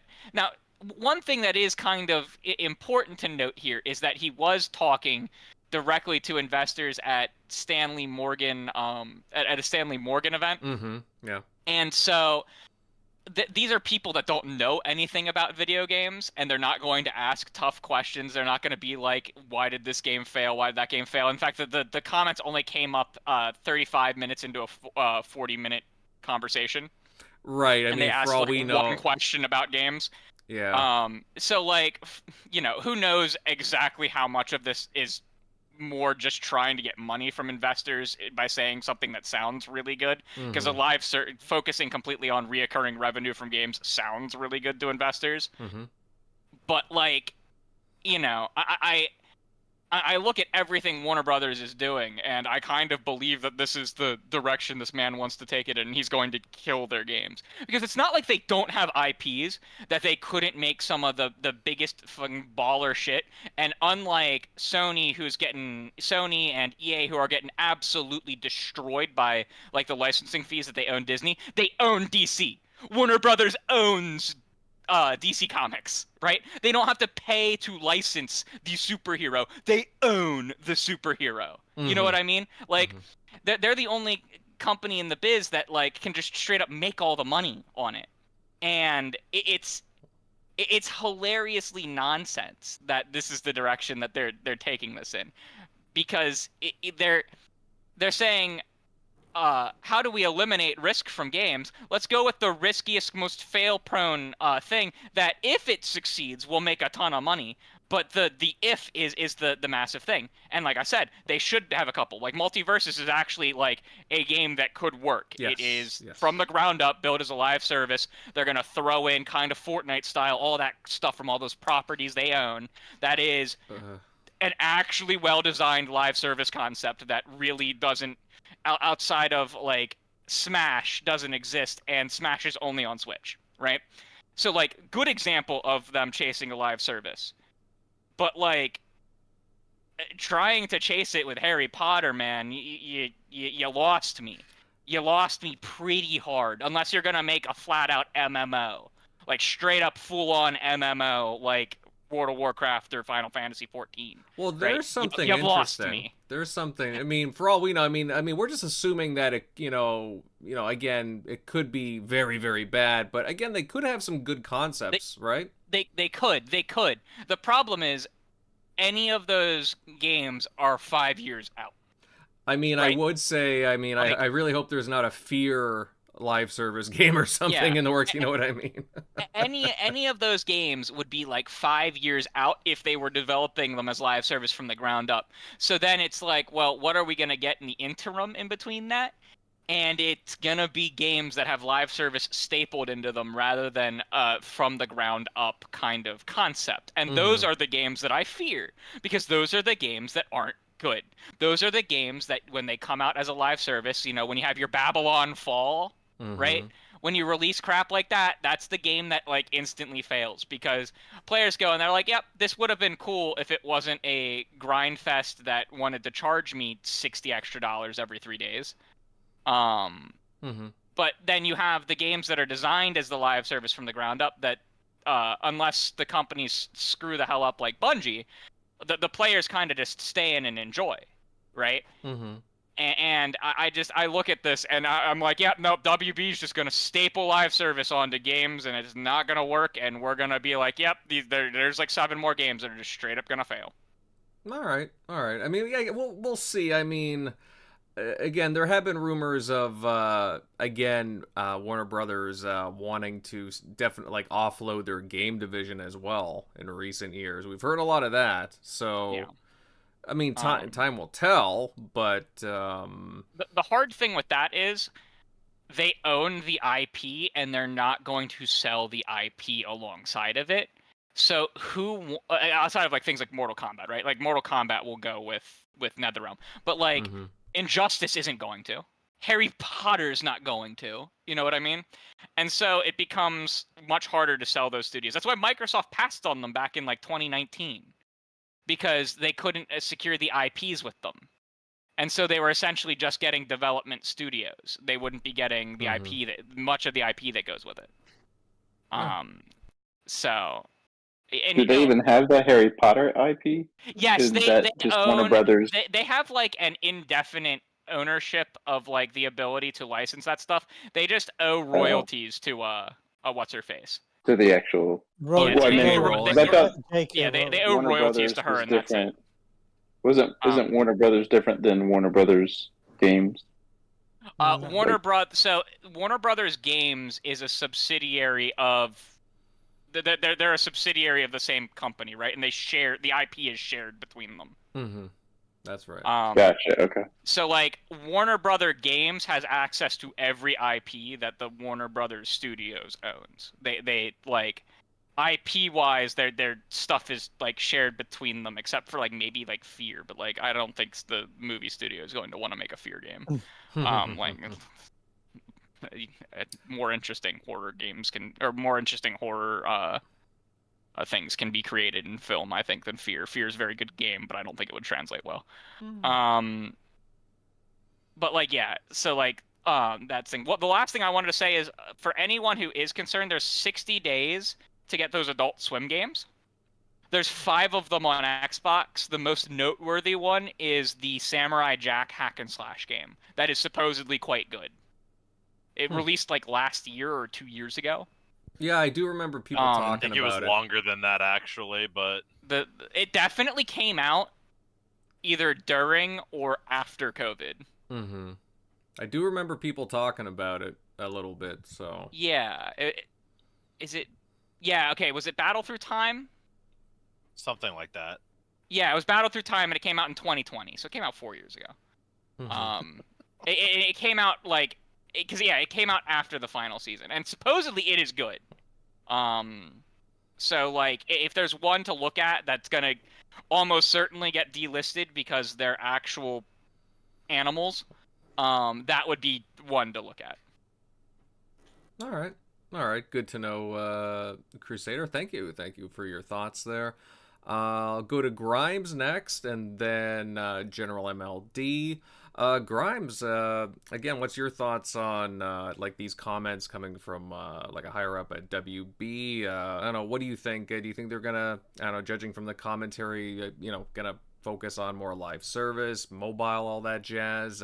Because again, they did do some pretty impressive numbers with at least one single player title they put out last year, right? Yeah. Also, I just want to ask. So Crusader was talking about WB live service games, but does anyone remember or know what happened to DC Universe Online? That was their sort of MMO type of game. They killed that, didn't they? Oh, that's what I'm asking. Is it because it was a Give me very a second. popular? It was a relatively well-received game. Yeah, It because wa- Sony published that, if I recall correctly. Oh, really? They Oh. they published the PS3 version. It looks Uh-huh. like it's on PS3. Interesting. I mean, it was still around during the last gen, during PS4 and X. It looks like it's still going, as far as I can tell. And yeah, it was a well-received game, and I just haven't heard anything about it in a while. But it seems like that's probably their most popular live service game. But the reason WB is more interested in live service games is because they're cheaper to make. No need to pay for a team of writers. No need to pay for actors or voice actors. So they're a lot much cheaper to make. The animations are also cheaper to make. It's less animations to make, so doesn't take as long to make. They also probably looked at the success of How Riders, and they probably want to replicate that success. But seeing how Discovery is slowly destroying its biggest brands, I think it will backfire. They also fired a lot of the animators from the Cartoon Network channel. So it's all about cost cutting and tax write-offs. But I'm not surprised they delisted those Adult Swim games because of that reason. They're not big games. They don't think we're gonna make any money from them, so they just don't care about them. And like I said last week, they should make a single-player Peacemaker game instead. That's what I would much prefer. It would sell so well. It would probably make the same numbers as Hogwarts Legacy, if not better, because of John Cena if they use his likeness. And imagine if Nether Realms makes that game. It would be brutal. The humor from the TV show would be implemented in that video game, and they're missing on that opportunity. I just hope WB doesn't fully abandon single players, and like Crusader said, hopefully this is just talk for the investors and they don't fully abandon single player games, but we'll see. I just don't really trust Discovery, but you know, I like some of their single players, and I don't want them to die and disappear. That's pretty much all I have to say. Keep it short. All right, I mean that's fair. I mean, I thought you're short and sweet, right, Grime? Short and sweet, and I thought you said a lot of good there, a lot of interesting points. And again, it's interesting this stuff, from more of a developer side of things as well. I can appreciate that. Next, General MLD. I mean, I'd love to know your thoughts. Again, what do you think of this whole the statement coming out of this higher up from WB? I don't know. Do you think again, it's just getting blown out of proportion, or I don't know, because I can't see them getting rid of all, just getting rid of single player altogether, because it's been really successful for them in recent years, right? It has, but this just comes off as tone deaf. And if executives are going to act idiotic, they're going to pay the price, and we're all just going to laugh and say, I told you so. And these guys are going to learn the hard way once they piss off their shareholders and they're losing a lot of money. Because live service games, as we all kind of know, you're lucky if 1 in 20 is successful. It's practically a myth at this point. It's a unicorn. It's almost unattainable. The games like the Fortnite's, Apex Legends, Warzone, the ones that succeed are above a pile of hundreds of games that have tried and failed. And they think that they got the magic, but you could have the IP, but it could still fail, like Suicide Squad. You got a lot of iconic characters in that game.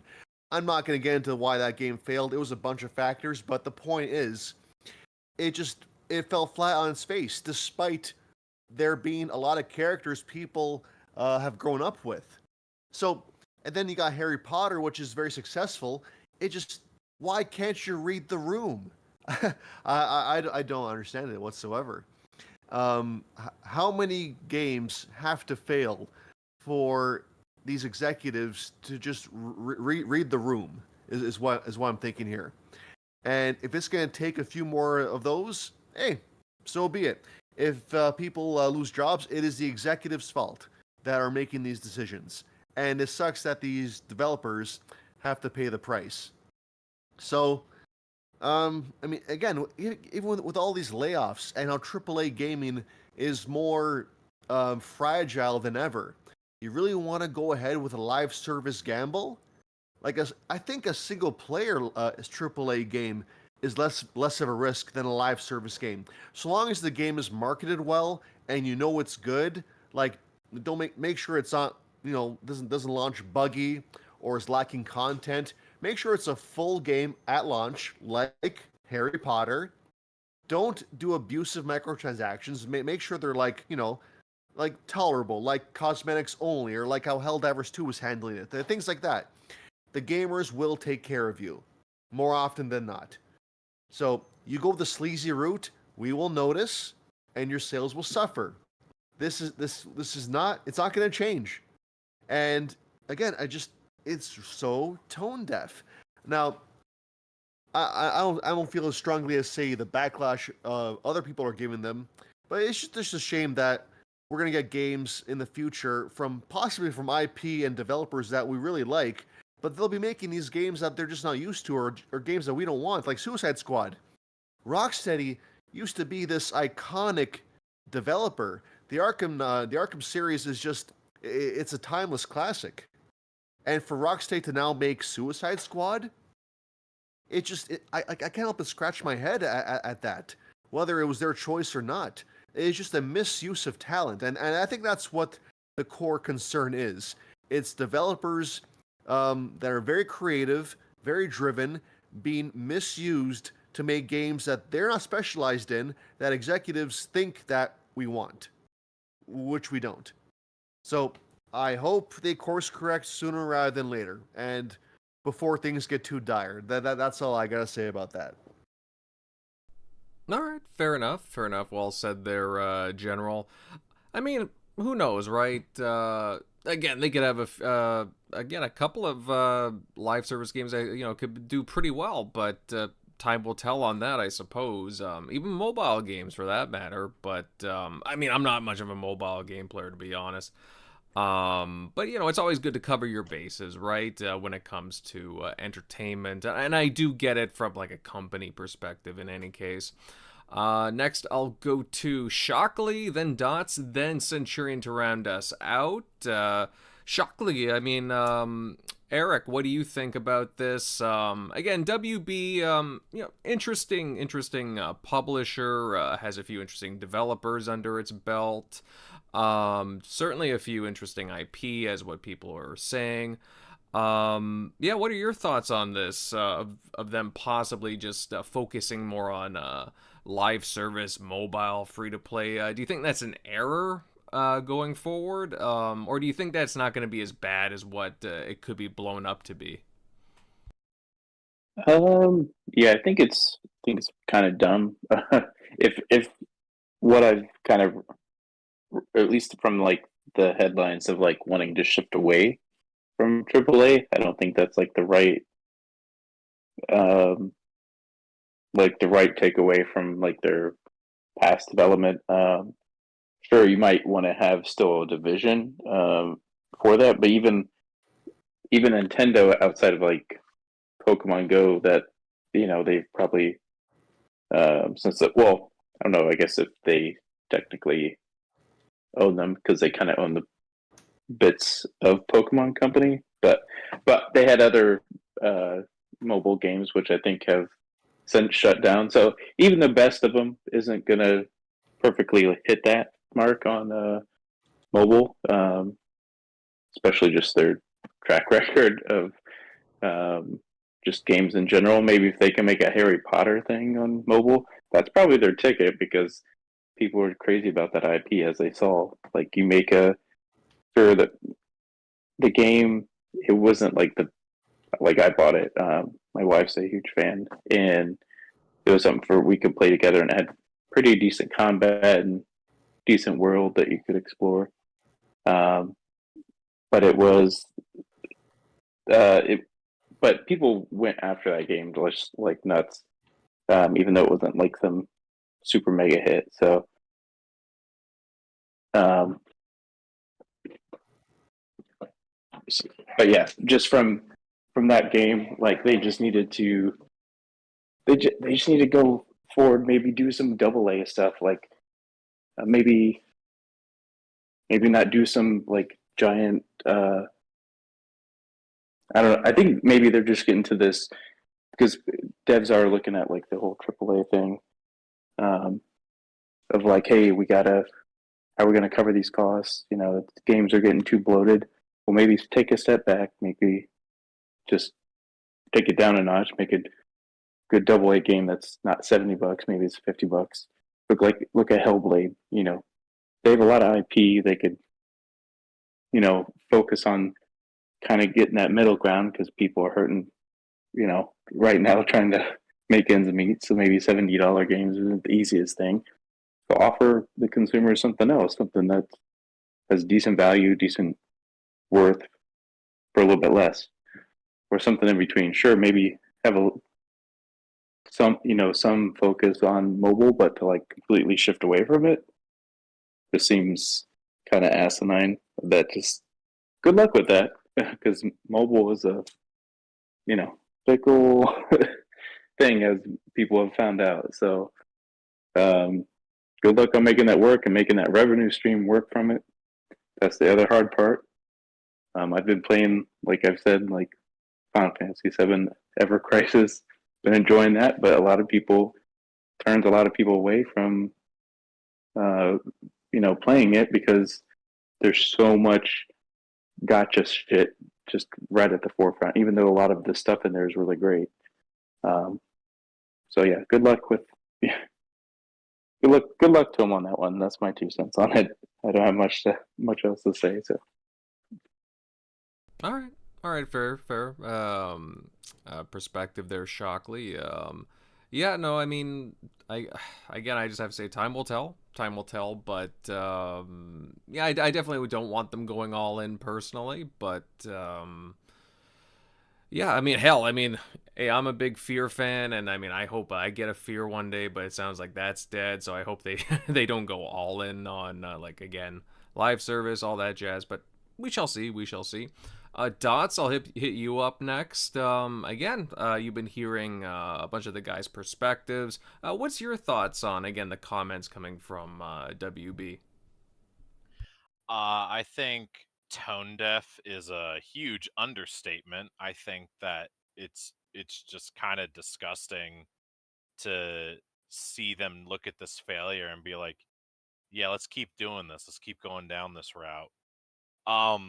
Because while some people might enjoy some of the mechanics or gameplay of Suicide Squad, I've seen so many reviews of the game, and it looks every time I watch one, it's just abysmal after abysmal of, you know, laziness, of just, you know, blatant cash grab, you know, obviously bastardizing, you know, things that we love, whether it be the Justice League or other, you know, the IP of just of DC Comics in general, especially after, you know, past things that Rocksteady has put out, or like that Warner Brothers has control of. And, you know, I feel it definitely feels like a Hollywood stunt of, oh, let's make terrible movies for tax write-offs, and they're gonna make terrible games for tax write-offs, and terrible games for an excuse to lay off more people.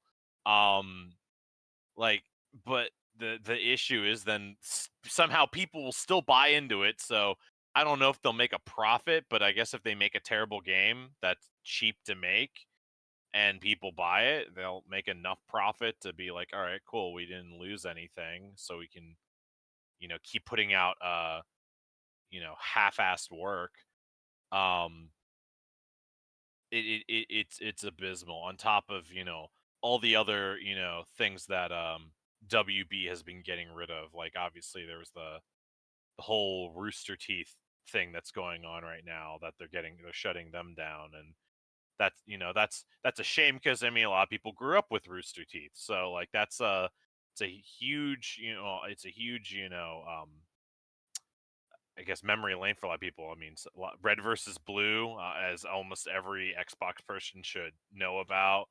Oh yeah, you I know, met them. They're pretty. Yeah, they were pretty nice. But obviously Ruby being super popular, but outside of Rooster Teeth, just like WB is really, I don't know if it's going down this path has anything but like some sort of malicious purpose, because it is corporate slop, if I even have like a better word to use than that. But I'm not gonna drown out with negativity. So I mean, that's all I really got. It disgusts me, and I just hope that they just need to, you know, they just need to stop and you just get out of the way, make way for better content. And I just hope that the gaming community will, you know, just stop buying into their crap, and, you know, spend their money where they, in a place that has longevity, cares about the players, cares about the people that make the games. Because I mean, that's been my issue for a while now, is that as good as a game might be, if they are treating the people who make the games like utter shit, I don't want a part of it. I've been actively avoiding Blizzard games because of that whole, you know, sexual harassment issue that they had. I haven't been touching Destiny 2 because Bungie's been pissing me off with their, you know, their layoffs, their lack of community involvement, how much they've been, you know, tone deaf to, you know, a lot of concerns and issues. And so it's turning into, it's not even corporate, it's not even game devs versus players, it's game devs versus themselves versus players. And it's not making me happy. And I just want hopefully that we get something good coming out of this year. I mean, there's a lot of good stuff coming out this year, but, you know, it just the negativity weighing over the positivity. It's not good. So that's what I got. All right, fair enough. I can understand the perspective. Again, You like, know what it is, oh, yeah, go ahead, Chuck. Invader? Mhm.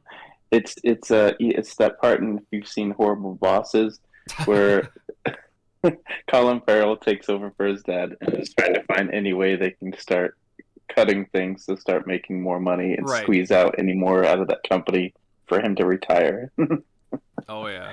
That's exactly what's going on here.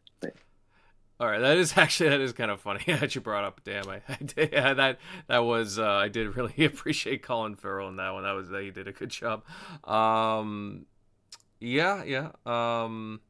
But just to go back to what Dawes was saying, yeah, no, I understand the perspective, but again, we're just assuming I mean, I'm assuming too that again it could be bad, but I mean, again, like I could be taking things out of context for all I know. Like, you know, it's easy to clip someone, or again, he's asked on the spot.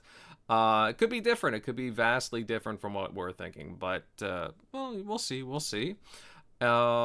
Centurion. I mean, just to round out the topic here. I mean, I'd love to hear your thoughts. Obviously, you've heard what all the guys have been saying. WB Games, yeah. I mean, you know, interesting comments for sure. I mean, I for one, you know, I understand having like you know, you want to have different genres, different, you know, just to be, you know, because you look at Xbox, right, mobile, cloud, and all that. So I can understand why WB Games would be interested in, again, going free to play, mobile, etc.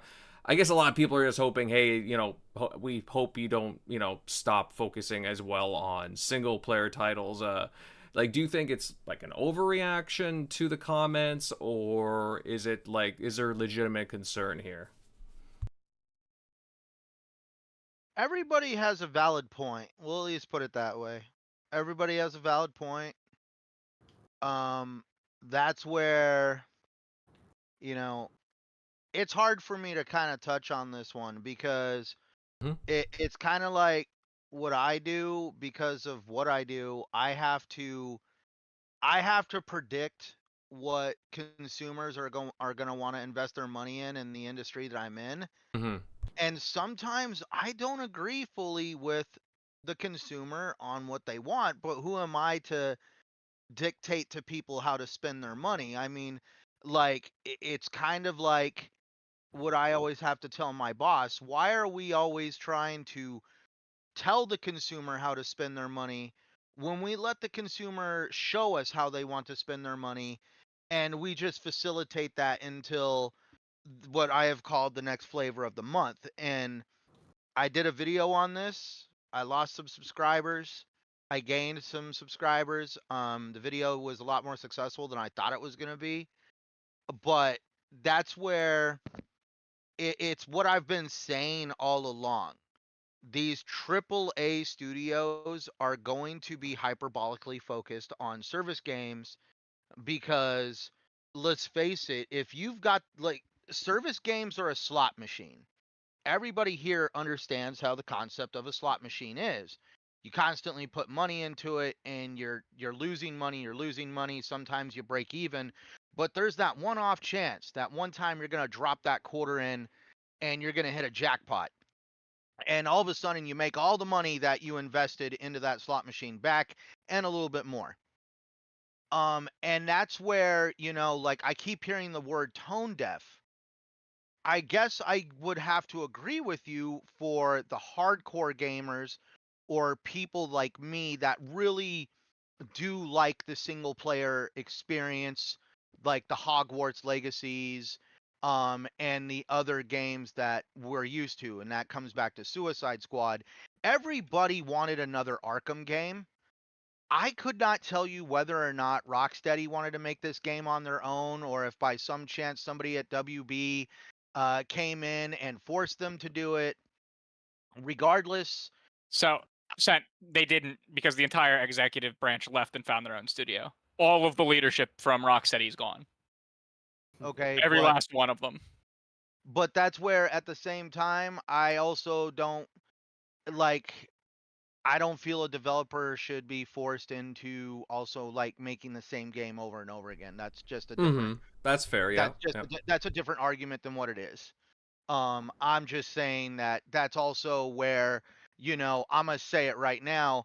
I believe Janko jeans should still be around today. I grew up on Janko jeans, but nobody wears fucking baggy pants on that scale anymore. I have like Janko jeans, like, hidden in a closet in storage because you can't find that stuff. And unless you grew up around Janko, you don't even know what I'm talking about. So it's like, if you know, you know. But the point is, people don't wear that shit anymore. So regardless of how I feel, and if I wanted to go into creating that as an industry, I would fail because people don't wear clothing like that anymore. No matter how much passion, love, or whatever I have for that style, it's just something that society doesn't want. And that's the funny part about the idea of tone deaf. Let's really look at the tone. Power Worlds, instant success. Very, very little. Game built on a very small budget, made a lot of money. Helldivers, game made on a very small budget, made a lot of money. That's what they're seeing. That's what the consumer is telling them. On my video right now, see, that's the funny part. I make content. I get to read the comments that people like to put in there. I'm actually very physically engaged with what people want to say about my video, and they all feel the same. They don't want $70 single player experiences. They don't. They want these $30, $40 games that have replay value, that they can jump in and out, and it seems to be working quite well for the developers that are facilitating that. And that's where let's just look at it right now. We could have WB, Sony, Microsoft, what have you. Let's throw $300 million at a game. Or we could throw $100 million at 3 different games. And if one of those games makes $500 million because it hit, hey, look at that. We made our $300 million back and made an extra $2 million on top of it. It's literally the slot machine. And that's where what speaks to them. And that's where I'm just saying, like, we talked about it last time. Me and Dots talked about it on the last show. Why is it a mount skin on World of Warcraft makes more money than an entire game in StarCraft 2? Why you have to keep I putting find salt in that wound, that, man? Yeah, and you know what the funny part is? You want me to be honest about that? I find that dumb as hell. How the hell is that even possible? But that's what the consumers wanted. The consumers spoke. That's exact. So who are we to dictate to the majority of consumers that are out there spending money on this mount skin versus a whole game? My only counter to that is the whole reason why I know I said it was tone deaf, and I think MLD would probably agree with this, is the fact that Hogwarts Legacy, the game that we're comparing in question, was the best-selling game of last year. But let's talk about, it was the #1 selling game, but let's talk about how much money did they have to put into that game? How much revenue did it make? So it's 20 million units at last count. You're looking at ROIs. Let's talk about our return on investment. Sure, that's part of marketing it as it is. If you spend $100,000 and you make $20,000 off of your $100,000 investment, that's actually a very horrible ROI. No. We're looking at 20 million, 70 a pop. Let's look at raw. We can calculate the raw revenue before platforms take stuff out and things like that. 70 minimum. There was other editions. There was $100 edition, whatnot. 70 a pop. That's what? 20 million. That's 200 million would be at $10 a pop. That's what? 1.4 billion raw before platforms take stuff out. You're looking probably at an $800 million moneymaker. Pretty good. $700 million moneymaker. But that's just speculation. It's doubling the point. highest budget that we've had reported in the industry. I mean, yeah, no, like Sen's right. I mean, we don't know like what how they divide stuff. But at the same time, though, I mean, for the numbers though, just doing it like rough, that's not too bad though, Sent. Like it's not bad, but it's not bad. But at the same time, I have no idea what the goals are for those involved. I mean, yeah. To make money. That's weird. I don't know. Harry Potter should not be discouraging, and Suicide Squad should not be encouraging. Like, I think that's the basic point. Yeah. We're trying to say. But that's what I'm trying to say is I'm not disagreeing with you on that. I'm just trying to say that from the comments that I get in my comment section and what I see from games like Power World and Helldivers 2 being the best damn thing since sliced bread in 2024, the freaking consumer base is telling me something different. Even though I don't agree with it, who am I to resist it when it's my job to make money I go where the money's at. I don't try to tell people, no, you want this more. That's a very hard battle to pick. You gotta look at the context, though. Power World and Helldivers 2, they prioritize fun gameplay. Their narratives are they take a back seat, whereas these games like Suicide Squad, they put a lot of effort into the writing and character development, and that's actually one of the biggest flaws and complaints of the game is that the writing is garbage. What I would say though to counter that, MLD, is that like there was a lot of how do I put it, like just great receptions from the consumer base, like for like again Helldivers 2 and the other game that was listed there, I can't remember what it was. Power World, like all kinds, you know, people, again, early development game, people were just like, oh, Pokemon with guns, and that's just kind of how it got started, the whole like marketing, like the whole like again word of mouth. That's what it was. It was the powerful word of mouth through social media. It was like, oh man, you gotta check out this game. And then I saw people using like all these Starship Troopers memes and stuff for Helldivers 2. I mean, hell, I want to check it out. It looks like something that'd be up my alley. Probably gonna grab it for my birthday. And you know what? That's what, like what General MLD said. These games were crafted for, you know, the gameplay mechanics that they had. Now that's a different story in itself. On can WB create something like that? That's a different story in itself. But the point is, WB sees that games as a service or something along those lines, what Power World and Helldivers 2 has created, can potentially be a jackpot for you if by some chance you create that right perfect mix of whatever the gamers are looking for at that time. And that's the funny part is, like I said, we could either throw $300 million, $400 million at a Hogwarts Legacy style game, or we can, by chance, spend $100 million on a couple different games and hope to God one of these games turns out to be a Helldivers 2 and a Power World, in which case we'll make all that investment back plus some, and we'll have very little return. And once we make our money back, then we could keep the game going.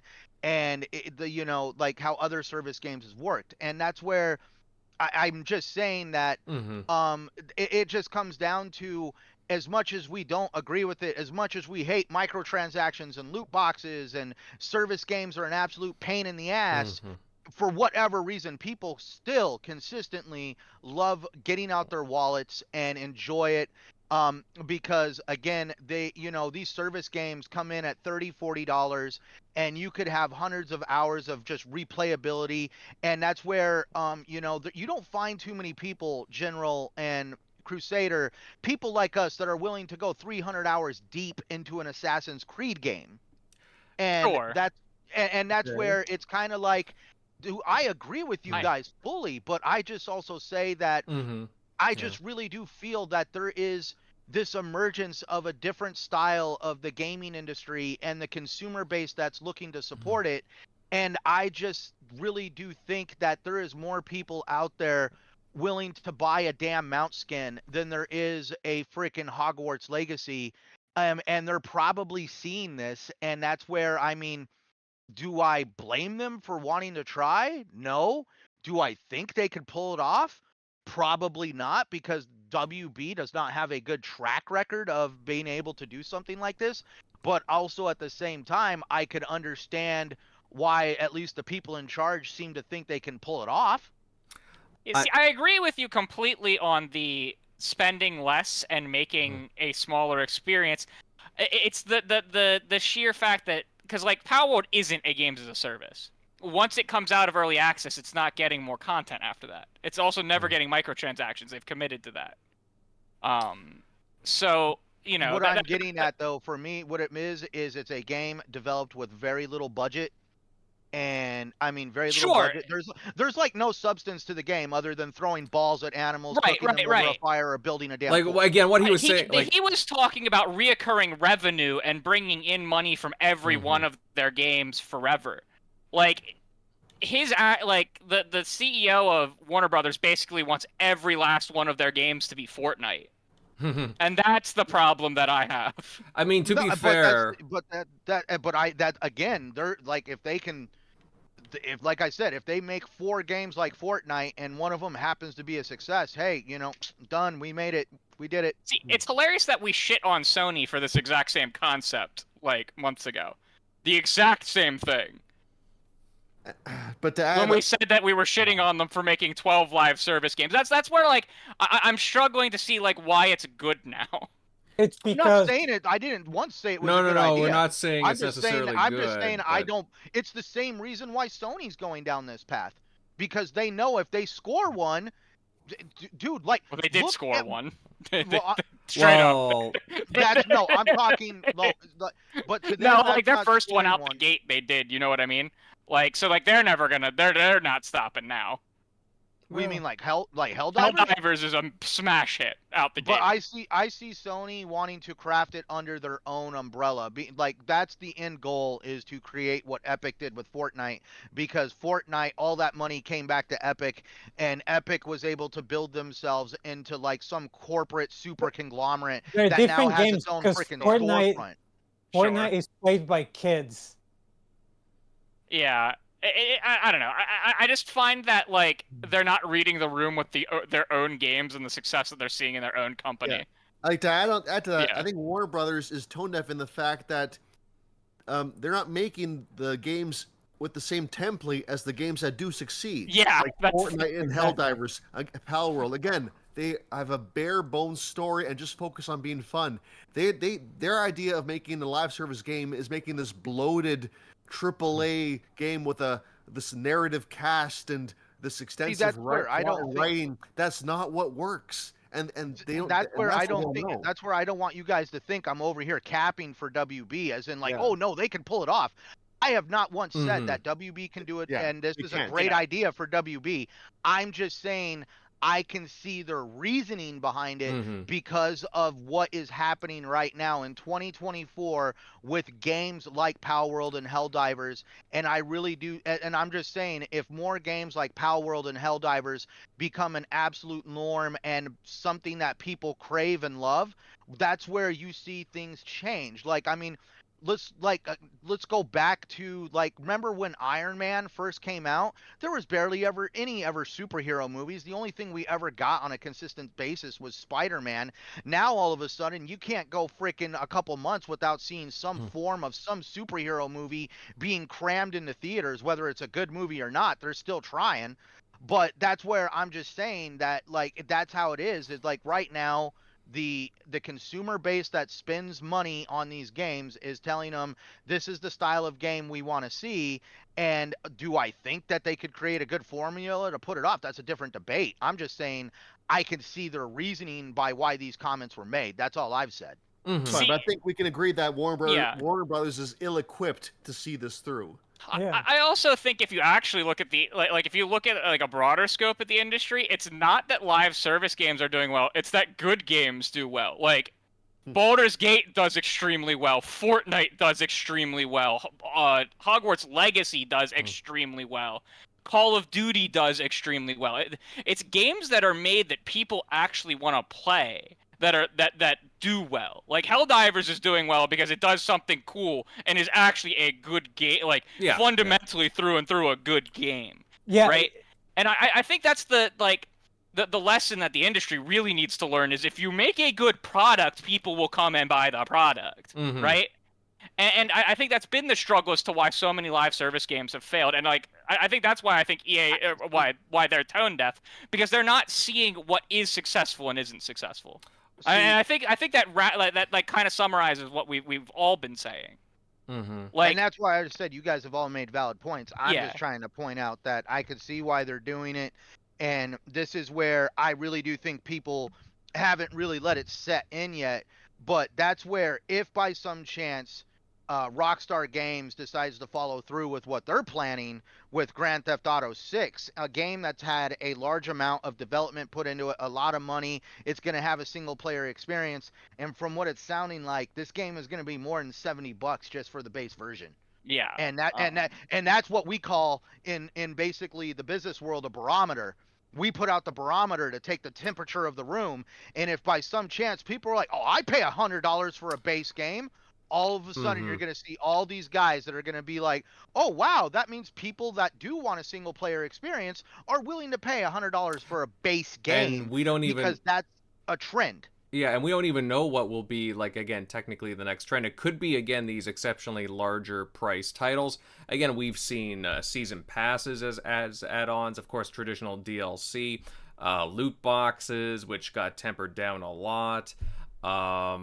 Again, just like other different forms, like, again, all kinds of microtransactions and such. And that's where I really think that this is where I see, at least in my mind, in AAA development, this is why I said the future of gaming right now, currently in my mind, and what other people I listen to on YouTube say, is the future of gaming right now is in independent and AA studios.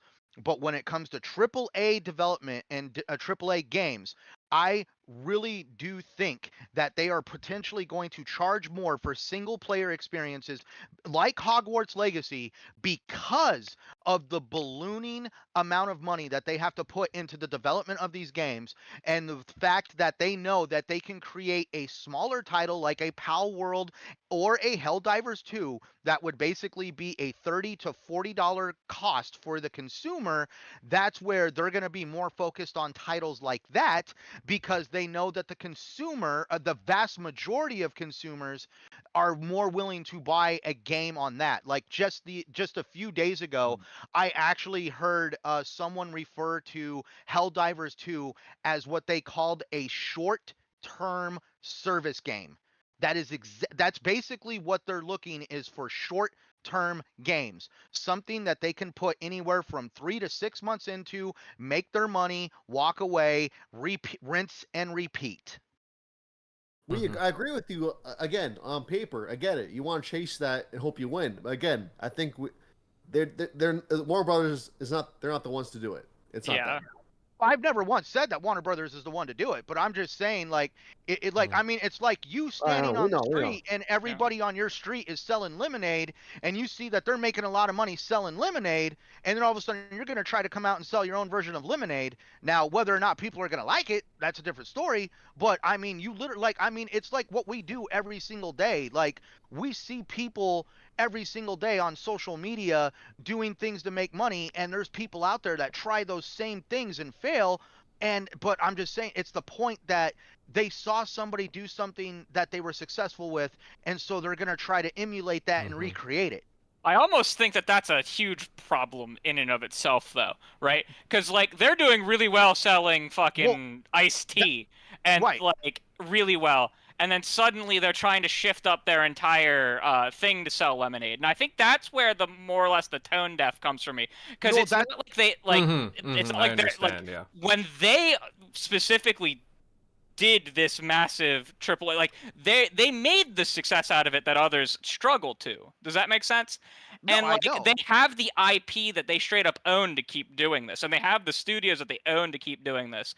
And so it's really kind of nauseating to hear that, like, they want to be samey with the rest of the industry instead of doing their own thing. And that's something that, like, even in TV film, like every Marvel movie and stuff like that. My last video, this is where people, I don't think, really understood what I was trying to say, is it's like all of a sudden everybody starts selling chocolate ice cream because everybody can't get enough of chocolate ice cream.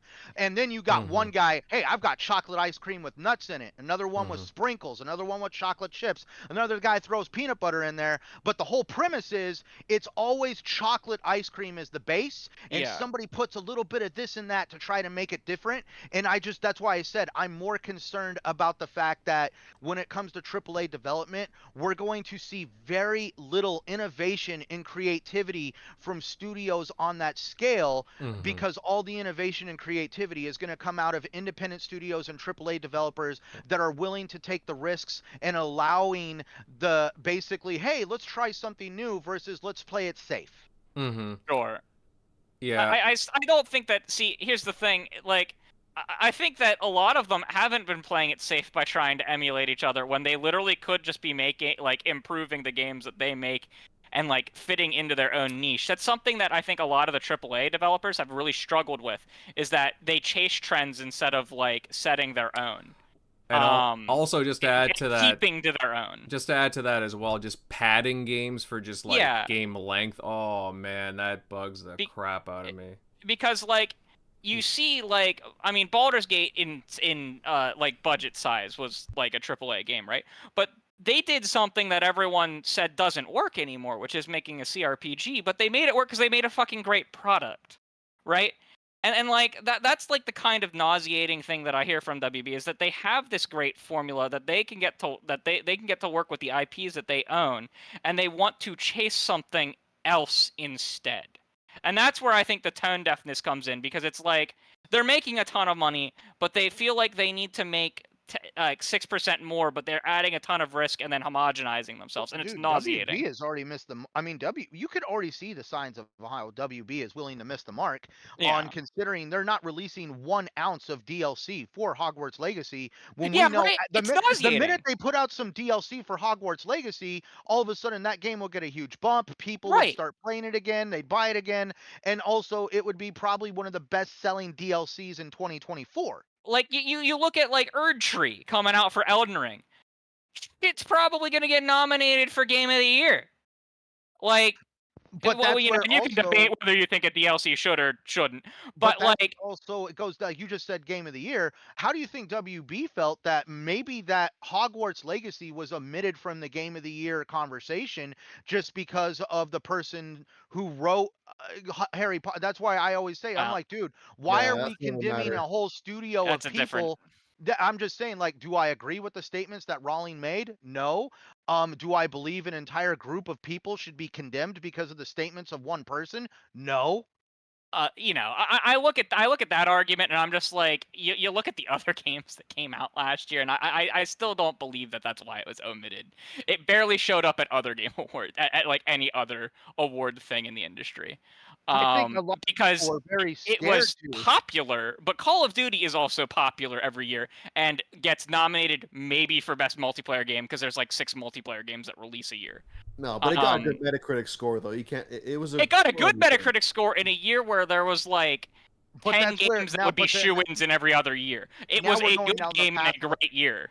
Now we're going down the path of a contradictive statement. You're over here saying that last year Hogwarts Legacy was the best thing, and that WB is making a horrible decision because they're not going to do what like with Hogwarts Legacy. But now all of a sudden we're going down like, well, it was good, but it wasn't good enough for a Game of the Year nomination. So and that's where it's like, I don't know. Call of Duty sells like hand over fist every year, but it's never Call of Duty league like, for winning Game of the Year. Call of Duty is like getting a new iPhone every damn year at that point. That's where I'm just saying Hogwarts Legacy was something different. It was something special. I mean, I'm going to say it right now. With what I've got going on in my brain with my ADHD, it's really hard for me to play a game from start to finish without playing something else while I'm doing it at the same time.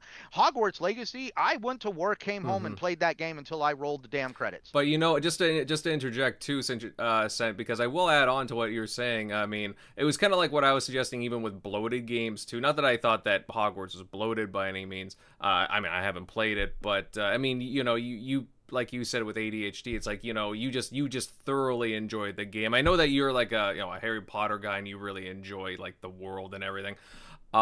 Just to get it straight, I'm not dressed up like Harry Potter on the weekends. I think it was either a January or early February, to be honest. It was a February title. You know, that's also, it launched at the beginning of the year and very well may have been forgotten until people said something. Well, look at even Halo Infinite. Look at Halo Infinite as well. That happens with all kinds of games. The only reason why I Halo Infinite was forgotten. The reason why this whole argument over the developer that created Hogwarts Legacy being snuffed at the Game Awards was because of the fact that there was even gaming media sites and prominent game reviewers that refused to release 1 ounce of content, whether it was an article on the internet or a review on YouTube, because of the amount of just controversy that circled that game. And literally there was people that literally were trying to stream Hogwarts Legacy on Twitch where their chats turned into war zones because of people just willing to like go die on the sword over something that Rowling said, which I totally, like I said, I don't agree with her, but I also don't believe that the developers who put all those blood, sweat, and tears in creating that game should be condemned for. I mean, it has 158 critic reviews. Like, but no, but I but, do see it. but, I do remember. No, but game sites did come out and say that they weren't going to review it because of the controversy. Do you know which ones? Because like I'm seeing like Polygon, I'm seeing Game Informer, IGN, PC Gamer, Kotaku, GameSpot, probably. Kotaku. Yeah, Kotaku's Kotaku. Like, well, I agree with you on that. Seriously, I agree with you. But that's what I'm just saying. But it did happen. Sure. But yeah, no, guys, I you know what, I definitely see both of your perspectives on it. Like, I mean, like, I do remember, like, again, what Sent is recalling for sure. I'll admit, 84 in a year where there was like 10 games that made it over 90. Like, come on.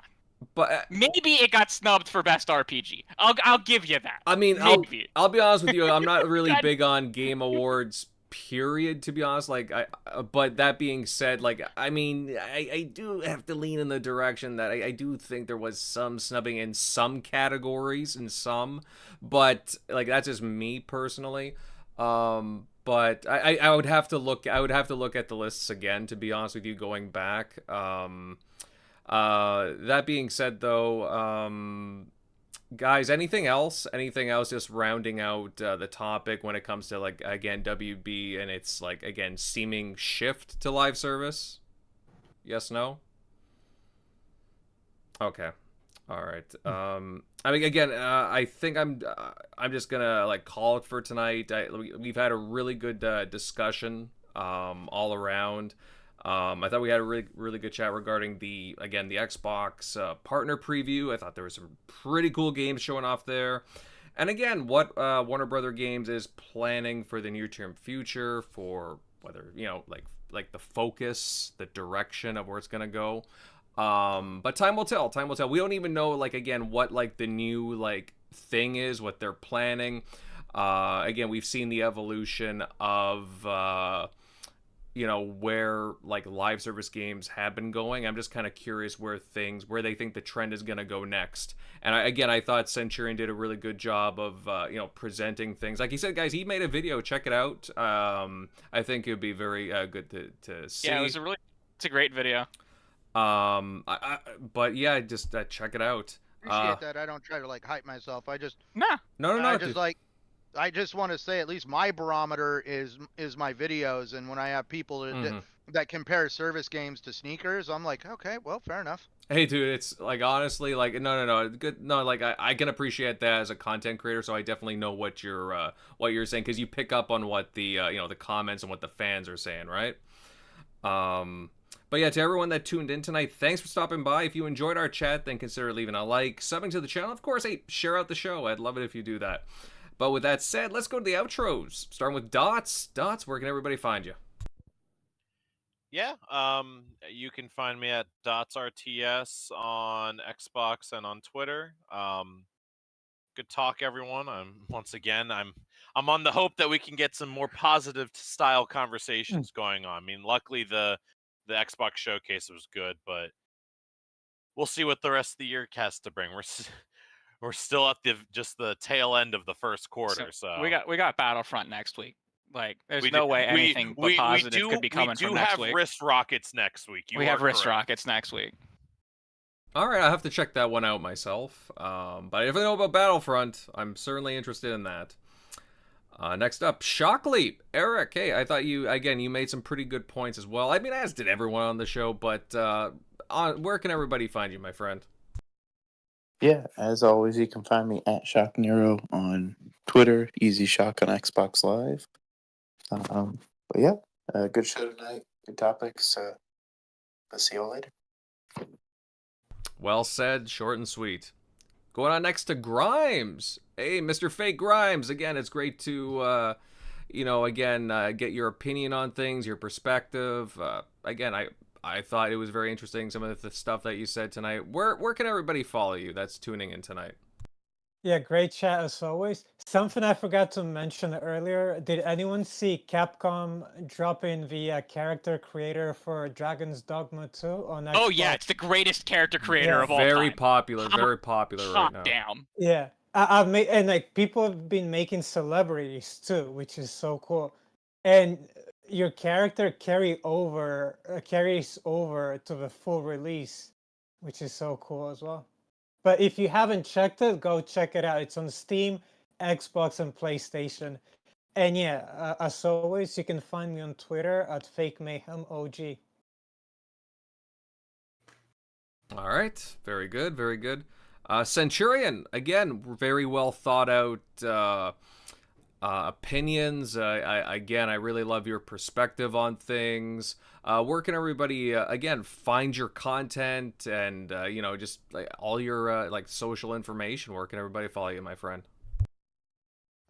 Well, guys, it was a great conversation tonight. Always enjoy the banter and the back and forth.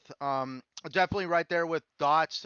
Definitely looking forward to more positive conversations, exciting conversations about like what gaming has to offer us. Like, I mean, like at least this month alone for me, and for the month of March alone, obviously we have Dragon's Dogma 2.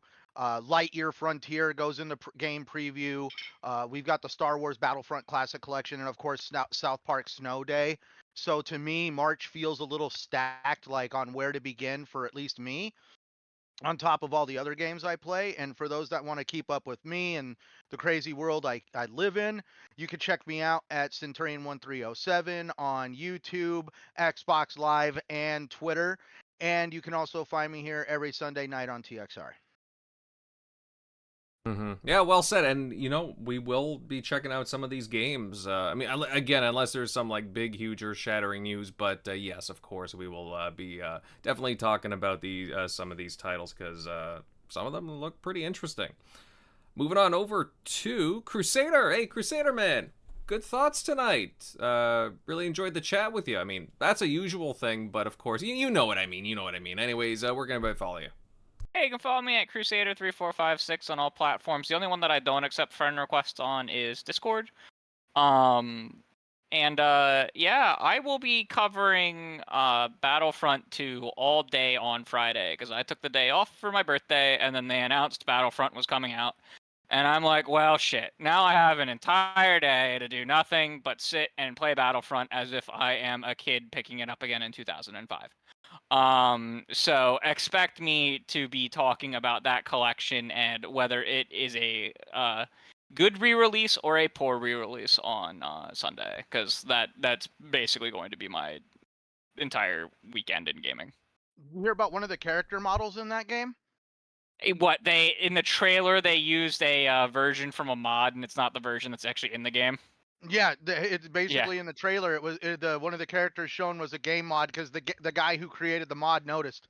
Yeah, so the thing that's really weird about that is the character itself, like all the quote bonus content outside of like one or two things is actually in the original Xbox version.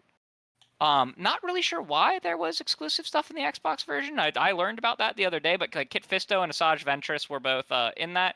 And there was a different skin that was being used from Asajj Ventress from a mod. And that's not the first time that this has happened with Aspyr. Aspyr's doing the remasters for this. They actually, when they do like legit remasters and re-releases, they do really good jobs. But their developers are well known for like using community mods like in their personal time and like learning stuff from them and like kind of like taking like some of the quality of life fixes and kind of engineering their own versions. So I'm not shocked that one of them accidentally recorded stuff with the mod stuff, and that they did confirm that that is not in the actual game, which is good that they're not actually stealing the person's stuff from the actual game. But just like the whole Mortal Kombat trailer on Switch having Steam achievements popping, kind of goes to show how developers actually make trailers for things. Yeah, that was dumb as heck that the mod was in the official trailer. That wasn't. I didn't know that, to be honest with you. Interesting. Yeah. All right. Yeah, the mod creator had to modify the character design for a certain character and morph it into that character, and he had to modify their lightsaber, and so their lightsaber actually had some discrepancies to it. and as soon as he saw the discrepancies to the lightsaber, he knew it was his mod. Yeah. Because I think Ventress uses like lightsaber whips in the actual game as opposed to like a real lightsaber or something like that. Something that was like that. And but he also had to like curve her lightsaber, and because of the curve, it didn't look right. Yeah. And as soon as he saw that the curve didn't look right, he was like, "Dude, that's my mod." Yeah, that doesn't shock me that someone accidentally recorded the wrong stuff when they were doing stuff though. You live and you learn. You live and you learn, I guess. But yeah, that is pretty interesting. Moving on to the General in the house, General MLD. Hey, buddy. Again, good stuff from you tonight as well. Where can everybody find you? Yeah, it was a lot of fun tonight. You guys can find me at MLD Ghost on Twitter X, Gamertag Ghost MLD, and looking forward to next week. Indeed, indeed. Me too. And yeah, just to round out the crew, as always, you can find my content on YouTube at Invader Gaming. I just finished 100% collectible guides for Warhammer 40,000 Bolt Gun, so please check them out on my channel. Of course, it's available on Xbox Game Pass currently. I had a lot of fun with it. Good game, and that's the gameplay being shown right now. But yeah, as per usual, guys, it was a great time. I really enjoyed the chat, and yeah, all of us here look forward to the next one. Later, guys. See ya.